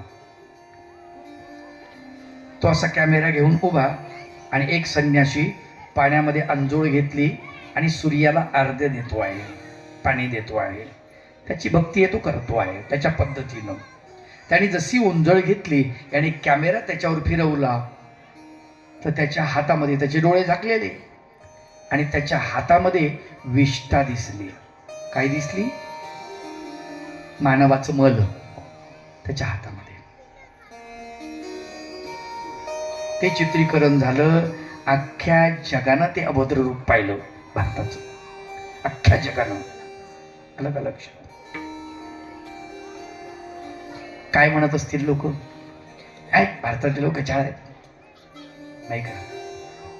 एक चित्रीकरण अख्ख्या देशाची इज्जत घालवू शकते हे आपल्याला कळत नाही. हे समजायला पाहिजे. आणि म्हणून आपण स्वतः घाण करू नये. हो, सांगा बरं, गंगा पवित्र राहिली का? आता ज्या गंगेमध्ये आंघोळ करायचे त्या गंगेमध्ये माणसाचं मलमूत्र विसर्जन झाले आहे, तिला पवित्र कसं म्हणायचं सांगा बरं तुम्ही? बरं, तिथं तुम्ही आंघोळ केली म्हणजे तुम्ही पवित्र झालात असं वाटते का? तुम्हाला कालच सांगितलं म्हणजे बुडला माणूस नाही, नारदाचं पाप धुवून गेलं का? नाही. मग नारदाचं जर जात नाही आपलं जाईन का? म्हणजे माझं म्हणणं असं नाही की तुम्ही स्नान करायला जाऊ नका, असं माझं म्हणणं नाही. जा, जरूर जा, पण स्नान करून वापस या तिथं काहीच करू नका. मलमूत्र विसर्जन तिथं करायचं नाही. जर तुम्ही माता मानता, पवित्र मानता, तर तुम्ही त्याच्याबद्दल जागरूक असलं पाहिजे. आहे का गंगा आता पवित्र? माझी एक कविता आहे, त्यात मी वर्णन केलंय. या आता जमान्यामध्ये पुण्य शिल्लकच राहिलेलं नाही आहे. पापामध्येच थोडंसं पुण्य दिसतंय. पुण्य स्पेशल नाहीच आहे. आता 31 डिसेंबर येते. 31 डिसेंबरला महाराष्ट्र शासन भारतीय तरुणांना मद्यपानाचा परवाना देतो. काय कल्पना नसेल तुम्हाला कदाचित, कारण तुम्ही सगळे माणसं धार्मिक माणसं, त्याच्यामुळे ते कशाला विचार करतात. पण जे आहेत बेवडे त्यांना बरोबर माहिती आहे. 5 रुपये खुशाल, ते म्हणते खुशाल प्या, घरी राहा, गोंधळ करू नका, एवढंच. परवाना कोणालाही. अरे काय तीर्थ आहे का ते? सरकार परवाना देते. हो, येड्याचा बाजार आहे आता हे. कुठं कुठं आवरणार तुम्ही? माझा एक ड्रायव्हर आणि मी नागपूरकडे एक कार्यक्रम केला आणि तो करून येत असताना रस्त्यामध्ये तो म्हणे, बाबा जागरण करावं लागते, तुम्हाला पुढे जर कार्यक्रमाला 1 तारखेला जायचं तर मला सोबत पाहिजे, नाही तर मग तुम्ही झोपसान, माझी फजिती होईल, एकट्याला चालवणं होत नाही, तुम्ही पाहिजे बोलायला चालायला. म्हणलं एक काम कर, रस्त्यात कुठे चहा पाणी जर भेटलं तर दूध चहा कॉफी काहीतरी घेऊ, बरं वाटतं थोडंसं. रस्त्यानं आम्ही निघालो. 100 ते 150 किलोमीटर रस्त्यानं धाबे सगळे म्हणजे हॉटेलं फिटेलं तपासले, अजिबात चहा नाही. कोणी म्हणे दूध संपलं, कोणी म्हणे काहीच नाही, कोणी म्हणे आता बंद करायचं. त्याला मला, अरे चहा 5 भाऊ भल्या माणसा, नाही तर मला झोप यायची बरं का, मी थकून गेलोय आज, कारण आज 3 कीर्तनं झालेत म्हणजे. म्हणलं 31 डिसेंबरला 5 वाजता कीर्तन करून मी गाडीत बसलोय म्हणलं, आणि तू खुशाल म्हणतोय की बाबा जागा, कसं जागू, चहाची व्यवस्था कर कुठे.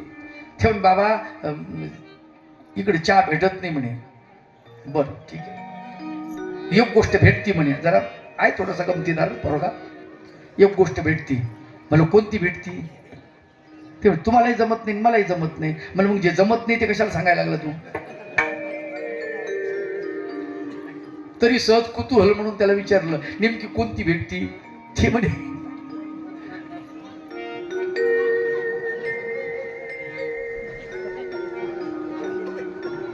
अवघड आहे.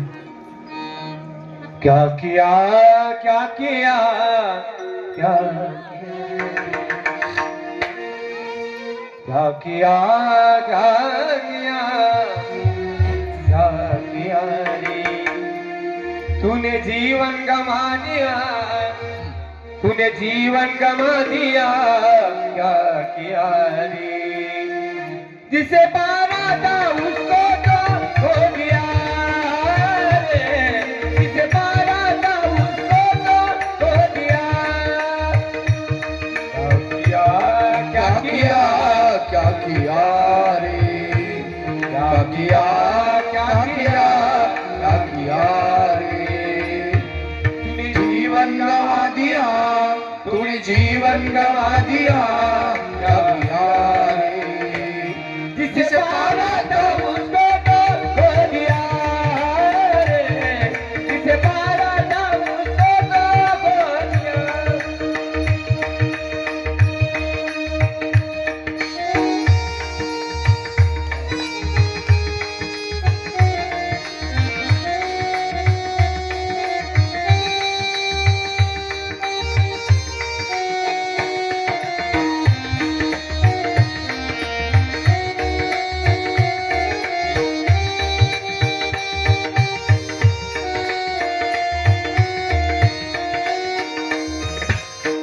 अमृत छोड़ा पिता है शराब रे भगवान के नाम मुख मोलिया अमृत को छोड़ा पिता है शराब रे भगवान के नाम मुख मोलिया है क्या किया क्या किया क्या किया रे क्या किया क्या किया क्या किया रे तूने जीवन गवा दिया क्या जीवन गवा दिया क्या किया रे जिसे पाना था उसको तो खो दिया रे जिसे पाना था उसको तो खो दिया रे जिसे पाना था उसको तो खो दिया मद्यपान करून रात्रभर झिंगणारी माणसं वाटोळं झालं ना बाबा भारताचं. त्याच रात्री एक कविता लिहिली मी. रात्रीच धुंद झाल्या ते दिन दिन झाले. दिन म्हणजे दिवस आणि दिन म्हणजे गरीब. रात्रीच धुंद झाल्या ते दिन दिन झाले. पापात आज सारे पुण्य विलीन झाले. पाप शिल्लकच राहिलं नाही. पापन पुण्य एकत्रितच झालेलं आहे. इथली सीता निघाली वरण्यास रावणाला. आजची सीता आमची. रावणाला वरमाळाला घालायला निघालेली आहे. ती सीता कशी होती? आजची सीता कशी आहे? आमच्या सीता यांनी सतीत्व सोडल्यामुळे सीतेची वाईट अवस्था झाली आहे. माय बाप, इथली सीता निघाली वरण्यास रावणाला. सुर्प नखेस इथला तो रामही मिळाला. आजचा आमचा राम स्वस्त झालेला आहे. सुर्पनखेला सहज प्राप्त होतो. तो सहज मिळू शकतो. हनुमंत ते आताचे हनुमंत आमचे पोर जवान.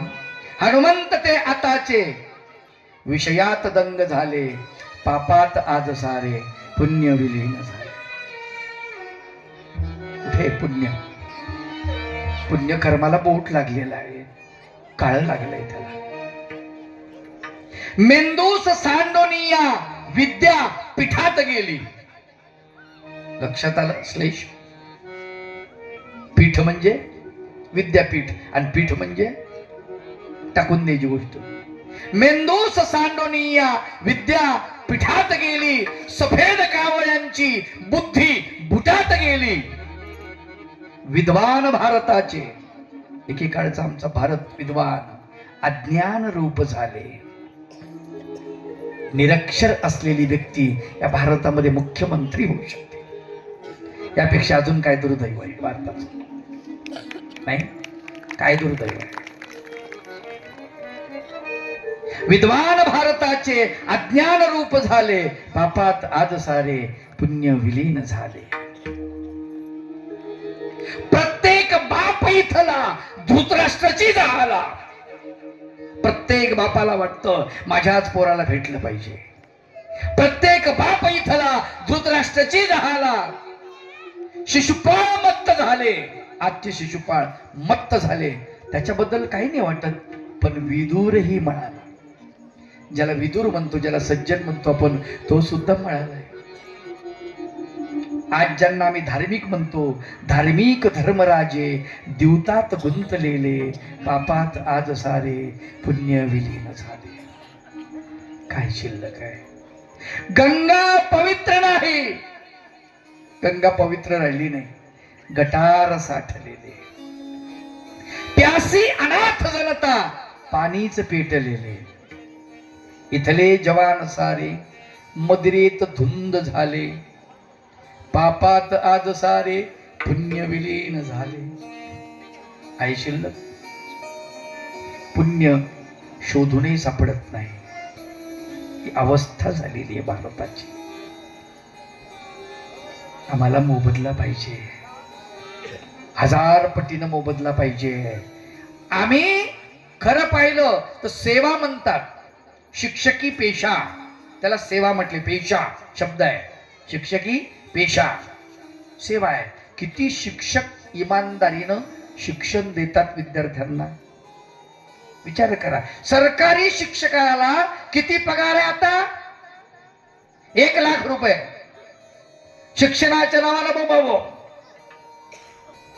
आणि प्रायव्हेट शिक्षकाला 20,000 तोच शिक्षक तिथे 20,000 भरपूर शिकवतो विद्यार्थ्यांना. कशी तफावत झाली नाही? डॉक्टरी पेशा म्हटलेला आहे, पेशा. पण आज डॉक्टरचं काय झालंय? डॉक्टरी पेशाचं बाजारूकरण झालेलं आहे. कोणतंच क्षेत्र निर्मळ राहिलेलं नाही हो माय बाप. काय करावं देवानं तरी नाही, काय करावं भगवंतानं? अवस्था खराब झाली. संत तुकडोदास बाबा देवाला प्रार्थना करतात, म्हणतात, देवा भगवंता कधी येशील रे? ये ना रे बाबा, ये तुझी वाट पाहतो रे देवा. कधी येशील मनमोहना, कधी येशील मनमोहना, पाहण्या भारत आपुला पुन्हा, पाहण्या भारत आपुला पुन्हा, पाहण्या भारत आपुला. कधी येशील मनमोहना, कधी येशील मनमोहना, पाहण्या भारत आपुला पुन्हा, पाहण्या भारत आपुला पुन्हा, पाहण्या भारत आपुला पुन्हा. किती मधुर तुझी बासरी, किती मधुर तुझी बासरी, ऐकू दे एकदा तरी, ऐकू दे एकदा तरी. हे धाव नंद नंदना, हे धाव नंद नंदना, पाहण्या भारत पुरा पुन्हा, पाहण्या भारत पुरा पुन्हा, पाहण्या भारत पुरा पुन्हा.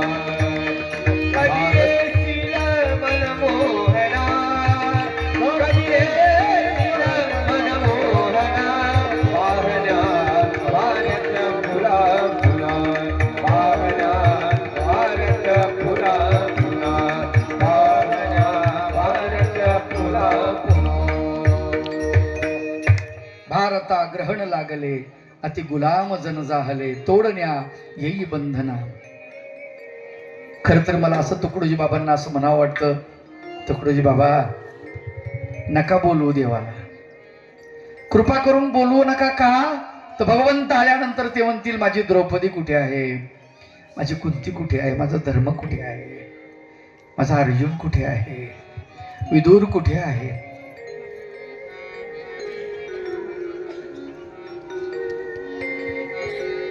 घर घर जर रावण जर निघाले, घरी घरी जरी शिशुपाळ निघाले, कंस निघाले, तर भगवंत सुदर्शन चक्र घेतील आणि सगळं संपवून टाकतील. संपवायचं नसेल तर नका बोलवू त्यांना. देवाला नाही सहन होणार हे. जेव्हा जेव्हा धर्म लागला आणि येते तेव्हा तेव्हा तो अवतार धारण करतो आणि दुष्टांचं निर्धारण करतो. तो माफ नाही करत.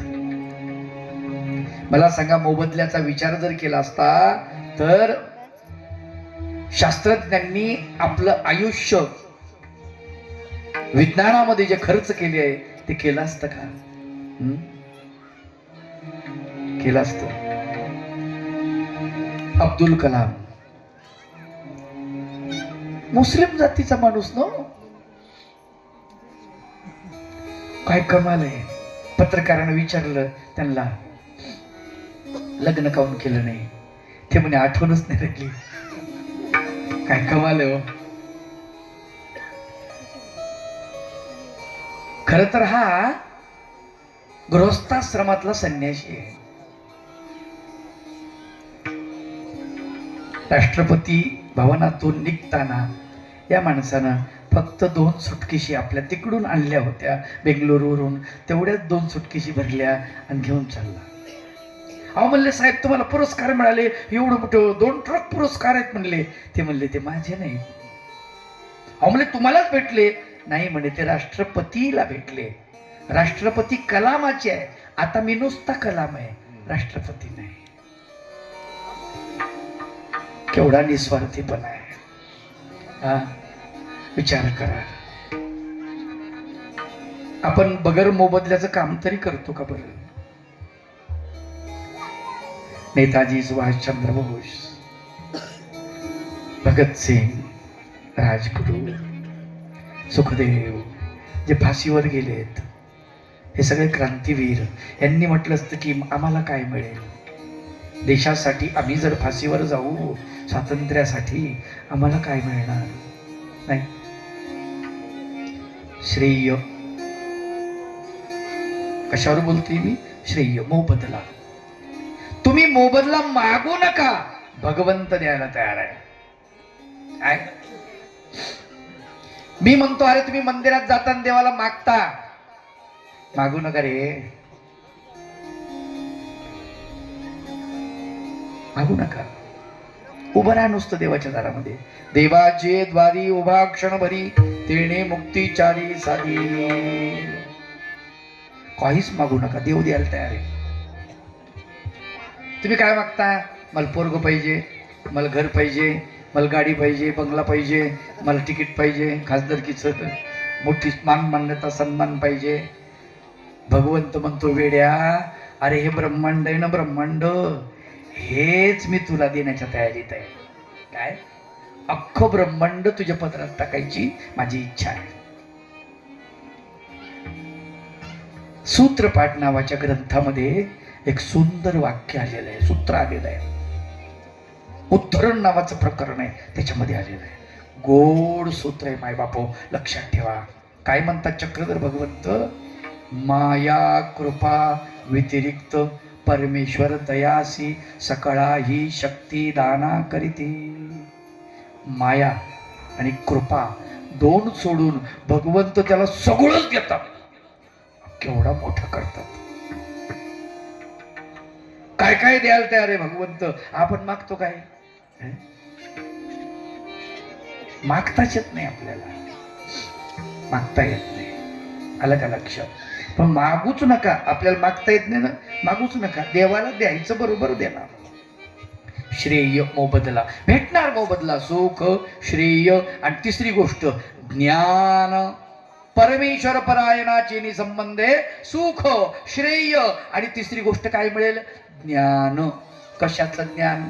तुम्ही कोण आहात? कधी विचारला स्वतःला प्रश्न? हु आर यू? कोण आहेस रे बाबा तू? इथे कशामुळे आलास? इथे तुझं काय प्रयोजन आहे? या पृथ्वी तलावरती इथे कुठल्या कारणानं तू आला आहेस? काय प्रयोजन आहे? इथे येऊन तू काय करणार आहेस? आणि इथून तुला कुठं जायचंय? तू ठरवलंय? ठरवलं का आपण कुठं जायचं? काहीच तयारी नाही. काय तयारी? कसलीच तयारी नाही आपली. कुठं जायचं माहित नाही. का? आता नरकाला जाऊ का स्वर्गाला जाऊ का कुठं जाऊ काय?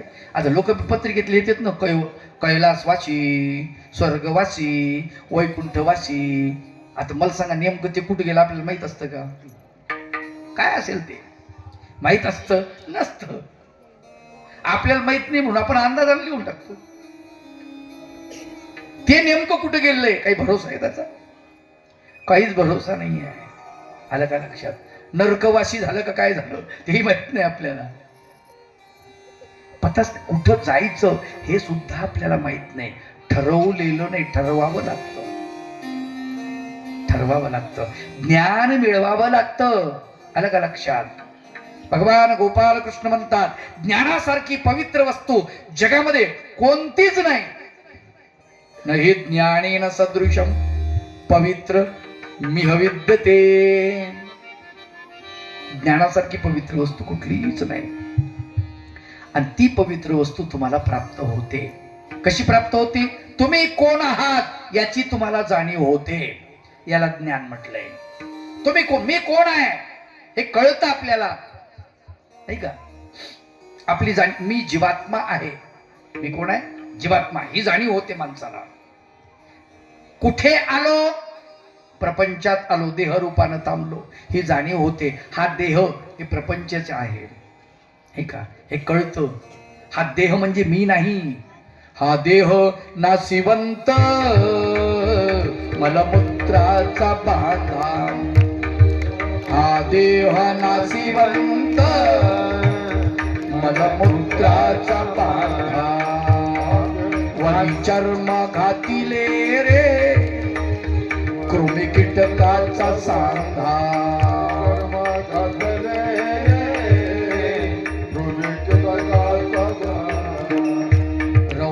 रौरव दुर्गंधी रे अमंगळतेची बाधा. दुर्गंधी अमंगळतेचा बाधा. स्मरे त्या भगवंता शरण जाये गोविंदा. स्मरे त्या भगवंता शरण जाये. पर्येसी मदलाचा सोहम जो जो रे बाळा. पर्येसी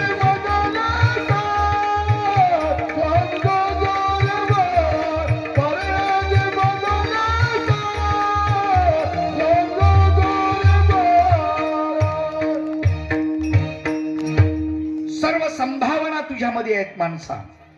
तुझं काही होऊ शकते. मनुष्य देहामध्ये आलास ना आता, तुझं काहीही होऊ शकते. तू परमगतीला प्राप्त होऊ शकतो, कैवल्य गतीला प्राप्त होऊ शकतो, परमेश्वराच्या जवळ जाऊ शकतो. आलं का लक्षात?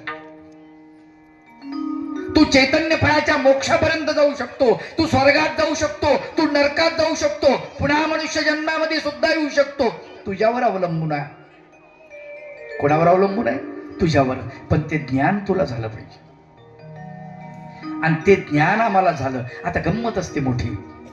आम्ही अज्ञानामध्ये खितपत पडलेलो आहोत. आता हे काय आहे? माईक. हे काय? माईक. आता याला जर मी म्हणलं बाजरीचं कणीस किंवा ज्वारीचं कणीस, हे काय झालं? अज्ञान. आता हा काय आहे? मृदंग, पखवाज. याला जर मी म्हणलं ढोलकी, असते अशीच. काय असते? अशीच. पण ती ढोलकी नाही, तो पखवाज आहे किंवा मृदंग आहे. ढोलकी वेगळी असते. टन टन टन टन टन टन टन टन. हा, लगेच तिकडे लक्ष जातं माणसाचं. त्या ढोलकी म्हणते. तामस वाद्य, तबला, वाजतो चर्माचाच पण वेगळं. संबळ, खंजरी, सगळे चर्मवाद्यच आहेत. पण प्रत्येकाचं नाव भिन्न भिन्न आहे. लक्षात, हे कळलं पाहिजे आम्हाला. आता इथं दोन, एक पेटी आहे, तिला काय म्हणतात? सारंगी म्हणतात. काही भाषेमध्ये लोक त्याला सारंगी म्हणतात. हार्मोनियम इंग्रजी शब्द झाला. हा, इंग्रजी शब्द झाला. पण एक तर पेटी नॉर्मल झालं. पेटी कशाची बी असू शकते. सारंगी म्हणतात, जुना शब्द आहे. आणि नाही ते वेगळं, ते नाही. आणि हे इकडे आहे हे विदेशातलंच आहे, म्हणून याला सिंथेसायझर म्हणतात. फरक आहे ना, फरक आहे. आपली गंमत अशी झाली, मी कोण आहे आपल्याला माहित नाही. आपण देवताला परमेश्वर म्हणतो, परमेश्वराला देवता म्हणतो, जीवात्म्याला परमेश्वर म्हणतो, परमेश्वराला प्रपंच म्हणतो, कशाला काय म्हणतो, गठ्ठ्या गोंधळ होऊन जातो. समजतच नाही आपल्याला कोणाला काय म्हणायला पाहिजे, कळतच नाही, ज्ञान नसल्यामुळे अशी गडबड होऊन जाते. प्रेमाविन ज्ञान नको दे. वा. आता बघ. भक्ती प्रेमाविन ज्ञान नको देवा. अभिमान नित्य नवा दया माझी. अभिमान नित्य नवा दया माझी. प्रेम सुख देई, प्रेम सुख देई, प्रेम सुख देई, प्रेम सुख देई. भक्ती प्रेमाविन ज्ञान नको देवा. भक्ती प्रेमाविना ज्ञान नको देवा. अभिमानाने नवतया माझे. अभिमान नित्य नवा दया माझी. प्रेम सुख देई, प्रेम सुख देई, प्रेम सुख देई, प्रेम सुख देई. प्रेम सुख देई, प्रेम सुख देई. प्रेमावीर नाही समाधान. प्रेमावीर नाही समाधान. प्रेम सुख देई, प्रेम सुख देई, प्रेम सुख देई, प्रेम सुख देई, प्रेम सुख देई, प्रेम सुख देई.